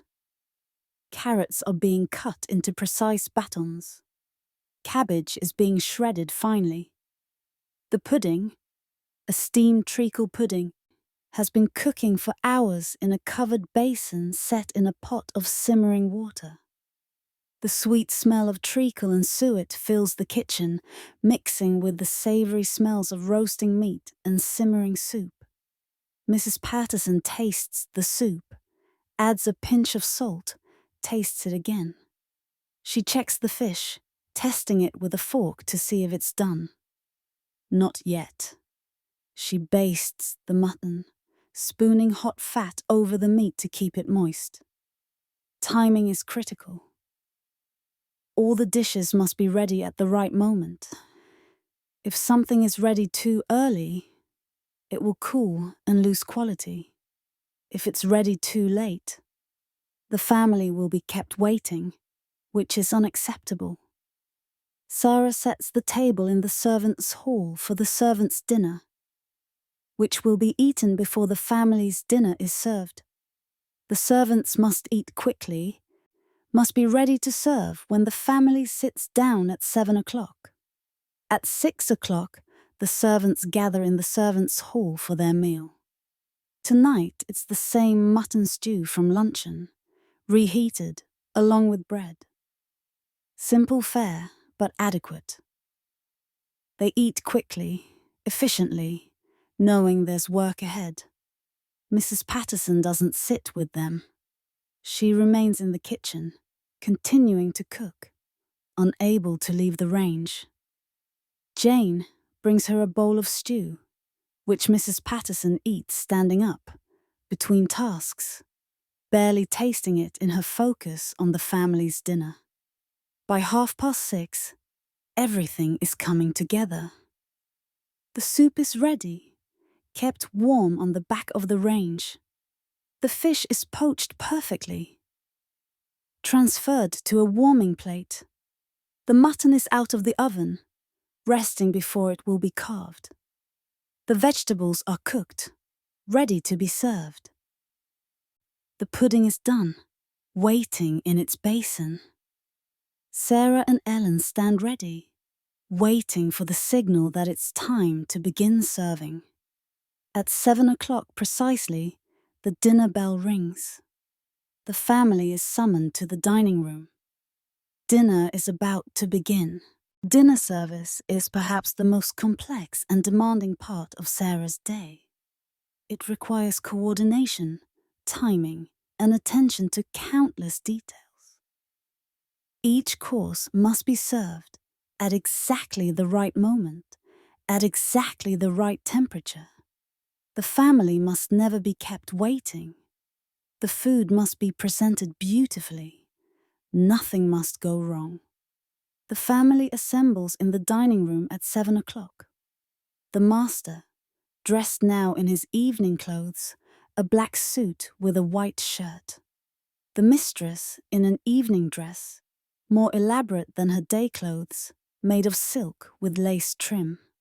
The children, also dressed more formally for dinner, their hair neatly combed, their clothes immaculate. They take their seats at the table, the master at the head, the mistress at the foot, the children on either side. Ellen stands ready at the sideboard. Sarah waits in the kitchen, prepared to carry dishes up when needed. The first course is soup.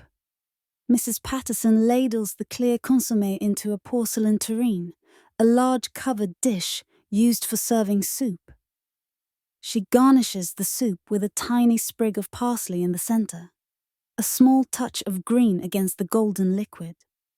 Sarah carries the tureen upstairs carefully, holding it level, making sure not to spill.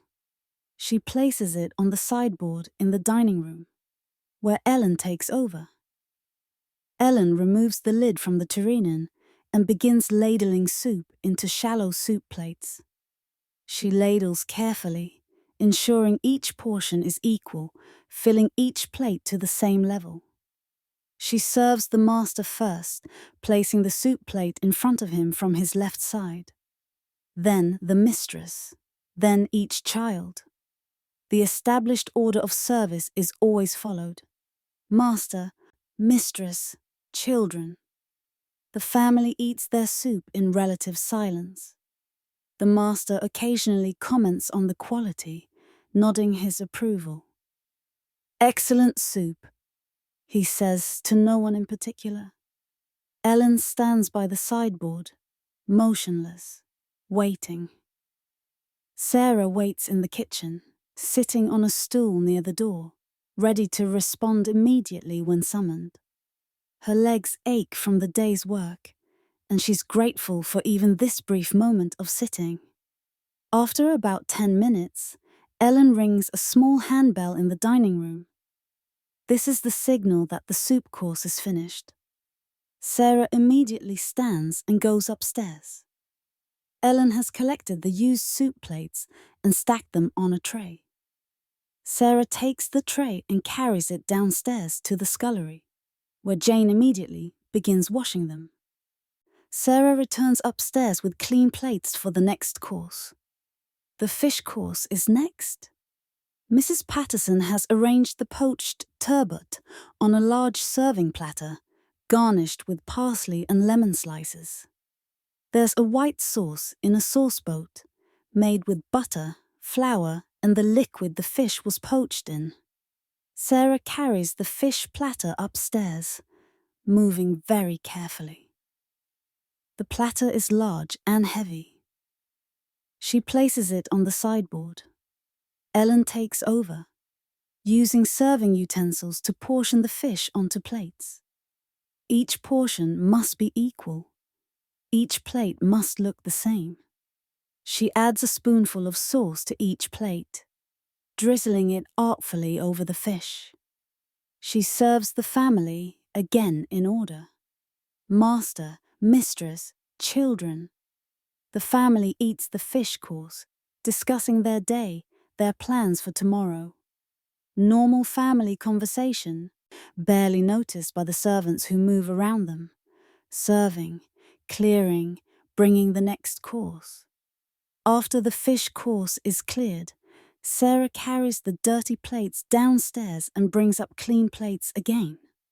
The pattern continues. Course after course. The rhythm is established. The mutton course is the most substantial. Mrs. Patterson has carved the roast mutton, arranging the slices on a large serving platter. There are roasted potatoes, golden and crispy. Carrots in a dish with butter. Cabbage in another dish. Everything is arranged beautifully, presented attractively. This course requires multiple trips. Sarah carries up the meat platter, then the potato dish, then the vegetables. Each item is placed on the sideboard, where Ellen orchestrates the service. Ellen prepares each plate at the sideboard. A few slices of mutton, several potatoes, a portion of carrots, a portion of cabbage. She arranges everything on the plate artfully, making sure it looks appetizing. Then she serves each plate to the family. This course takes longer. The family eats more slowly, savoring the main course. They discuss business, family matters. The master mentions something about his work. The mistress responds. The children are mostly quiet, eating their food, occasionally answering a question from their parents. Ellen stands by the sideboard throughout, ready to offer more of anything. "More mutton, sir." "Another potato, ma'am?" The family takes the seconds, and Ellen serves them, preparing fresh plates. Sarah waits in the kitchen during this long course. She sits again, resting her legs, though she remains alert, ready to move the instant she's needed. Around her, the kitchen is being cleaned. Jane washes dishes as fast as they come down. Mrs. Patterson is preparing the final course, the pudding. Finally, after perhaps 30 minutes, the bell rings. The main course is finished. Sarah goes up, collects the dirty plates, brings them down, brings up clean dessert plates and bowls. The pudding is turned out of its basin onto a serving plate. It's a rich, dark brown, steaming hot, fragrant with treacle and spices. Mrs. Patterson pours custard into a jug, thick yellow custard that she's made fresh. Sarah carries up the pudding and custard. Ellen serves portions of pudding into bowls, adds a generous pour of custard, and serves the family. This is the final course. When this is finished, dinner will be over. Sarah can feel exhaustion settling over her like a heavy blanket. She's been on her feet for nearly 14 hours, and every part of her body aches. But dinner is not quite over yet. After the pudding, the ladies retire to the drawing room while the master remains at the table. Ellen must serve him coffee and perhaps a glass of port. Then she must serve tea to the mistress and any guests in the drawing room, though tonight there are no guests, so it's just the mistress. Sarah begins the massive task of clearing the dining room. The table must be completely cleared. Every dish, every glass, every piece of cutlery removed. Everything must be carried downstairs to the scullery. She makes trip after trip, carrying loaded trays down the stairs, returning for more ways. Her arms shake from the effort. Her legs protest at every step, but she continues. The work must be done. In the scullery, Jane is washing dishes as fast as Sarah brings them down. The sink is full of hot, soapy water. Jane's hands are red and wrinkled from the constant immersion. She washes, rinses, and stacks.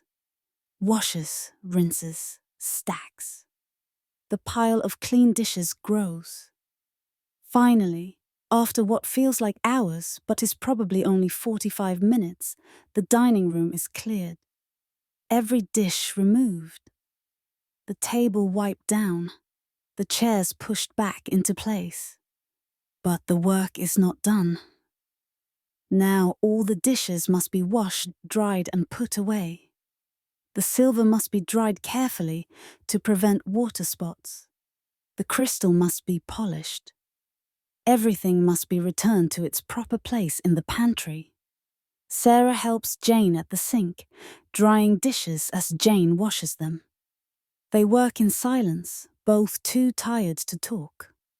The only sounds are the splash of water and the clink of dishes. The kitchen must be cleaned as well.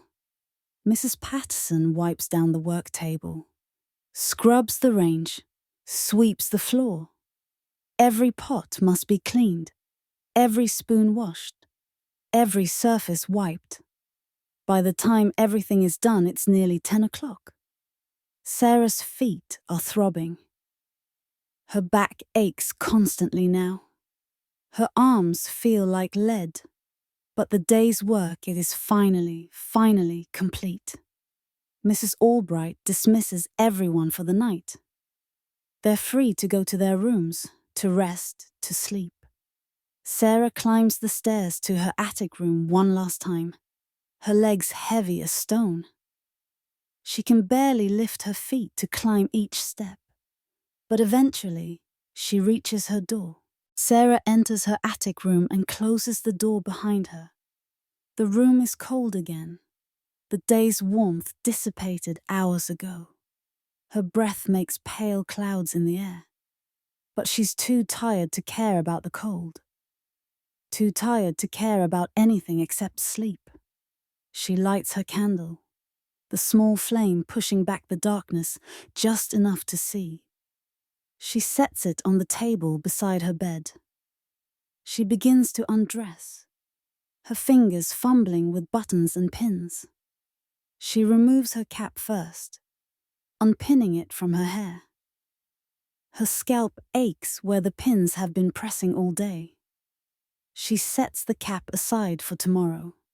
She unties her apron, stiff with the day's dirt despite her efforts to stay clean. It needs to be washed, but that's a task for tomorrow. She hangs it on its peg.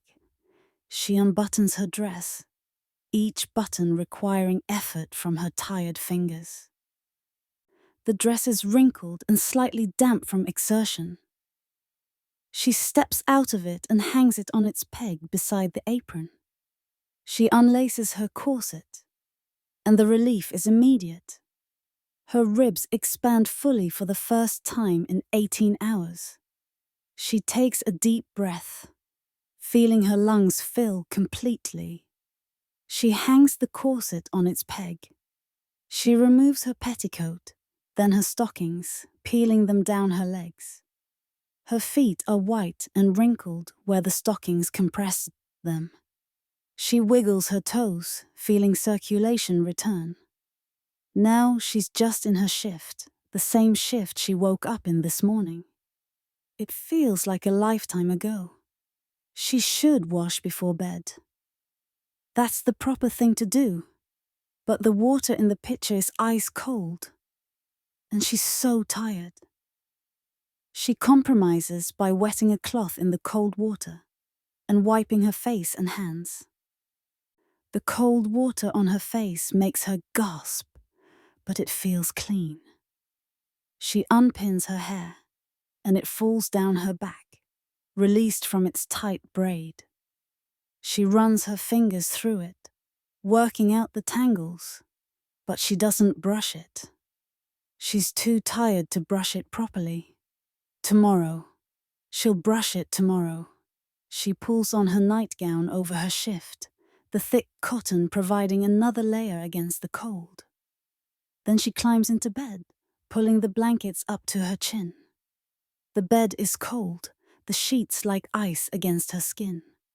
She curls up tightly, knees drawn to her chest, waiting for her body heat to warm the bed. Gradually, very gradually, a small cocoon of warmth forms around her. Her body aches everywhere. Her feet throb with every heartbeat. Her legs ache deep in the muscles. Her back feels like it's being pressed by a heavy weight. Her shoulders burn. Her hands are stiff and sore. But she's lying down. She's in bed. The work is done. Tomorrow she'll wake at 5 o'clock and do it all again. But for now, for these few hours, she can rest. She blows out her candle, plunging the room into complete darkness. The smell of smoke hangs in the air for a moment, then fades. In the darkness, Sarah closes her eyes. Sleep comes almost immediately, pulling her down into unconsciousness like a stone sinking in deep water. No dreams, no thoughts. Just the blessed oblivion of exhausted sleep. Outside, the city continues its life. Carts rumble past on distant streets. A dog barks somewhere. A train whistle sounds in the distance. But Sarah doesn't hear any of it. She's deeply asleep, her body finally at rest after 18 hours of labor. Tomorrow will be the same. The alarm will ring at 5 o'clock. She'll wake in the freezing darkness. She'll light the range, carry water, empty chamber pots, dust, sweep, polish, serve, clean. The same tasks, the same rhythm, day after day, week after week, month after month. This is her life. This is what she does. She's a housemaid in a Victorian household, one of millions of young women doing the same work in houses across England, across the world. Invisible workers whose labor makes comfortable life possible for those above them. Her work will never be famous, will never be remembered, will never be written in history books. But it matters. Every lit fire, every polished brass knob, every folded sheet, every carried tray represents her effort, her skill, her endurance. For now, she sleeps. And the house around her sleeps too, the fires banked, the lights extinguished, everyone at rest. Tomorrow it will all begin again. But tonight, there is only sleep. And so ends a day in the life of Sarah Collins, housemaid. One day among thousands, she would work in her years of service. Each day much like the one before it, and much like the one that will follow. Each day filled with work from before dawn until late at night. We've followed her through 18 hours of labor. We've watched her light fires and carry water, clean grates and polish brass, serve meals and wash dishes, climb stairs and scrub floors, empty chamber pots and make beds. All the countless small tasks that kept a Victorian household running smoothly, tasks that had to be done every single day, without fail, without rest. This was life for millions of young women in the 19th century. Domestic service was one of the largest employers of women in Victorian Britain and America. In cities and towns across the country, in houses large and small, young women like Sarah worked from dawn until night, doing the invisible labor that made comfortable middle-class life possible. Most of these women left no records, no diaries, no letters, no photographs. Their lives were considered too ordinary, too unremarkable to document. Their names were forgotten almost as soon as they died. They worked, they aged, they died, and history moved on without noticing. But their work mattered. Every polished doorknob represented effort. Every swept floor represented time and attention. Every meal carried upstairs represented countless trips up and down stairs. Every piece of brass that gleamed, every fire that burned, every bed that was made, all of it was the result of human labor. Back-breaking, exhausting labor performed day after day, year after year. For minimal pay and little recognition. The Victorian era, with all its prosperity and progress, was built on the backs of workers like Sarah. The comfortable homes, the elegant dinner parties, the leisure time of the middle and upper classes, all of it was possible because women like Sarah worked 18-hour days to make it so. We rarely think about these workers now. When we see photographs of Victorian interiors, with their gleaming brass and spotless carpets and perfectly arranged ornaments, we don't think about the housemaids who made them gleam and stay spotless and remain perfectly arranged. When we read Victorian novels describing comfortable domestic scenes, we don't think about the servants in the basement and the attic who made that comfort possible. But they were there, always there, working in the background, making everything function. Invisible, but essential. So as you drift off to sleep tonight, perhaps you'll spare a thought for Sarah and the millions like her. The housemaids who rose before dawn and worked until midnight, asking nothing more than a small wage, a narrow bed, and a day off every other Sunday. The women whose work made the Victorian world function, whose labor has been forgotten, but whose contribution was immeasurable. Sleep well. Tomorrow, Sarah will wake at 5 o'clock and begin again. The alarm will ring in the cold darkness. The fires will need to be lit. The water will need to be carried. The work will continue, as it always has, as it always must. But you don't have to wake at 5 o'clock. You can rest. You've earned it. Think of Sarah as you fall asleep. Remember her work. Remember her endurance. Remember all the forgotten workers whose labor made the world turn. Good night. Sleep peacefully. And perhaps in the morning, you'll think about the people who make your own life comfortable. The invisible workers who still exist all around us, still doing the essential tasks that make modern life possible. Sarah's work is never done. But yours, for tonight, is complete. Rest well.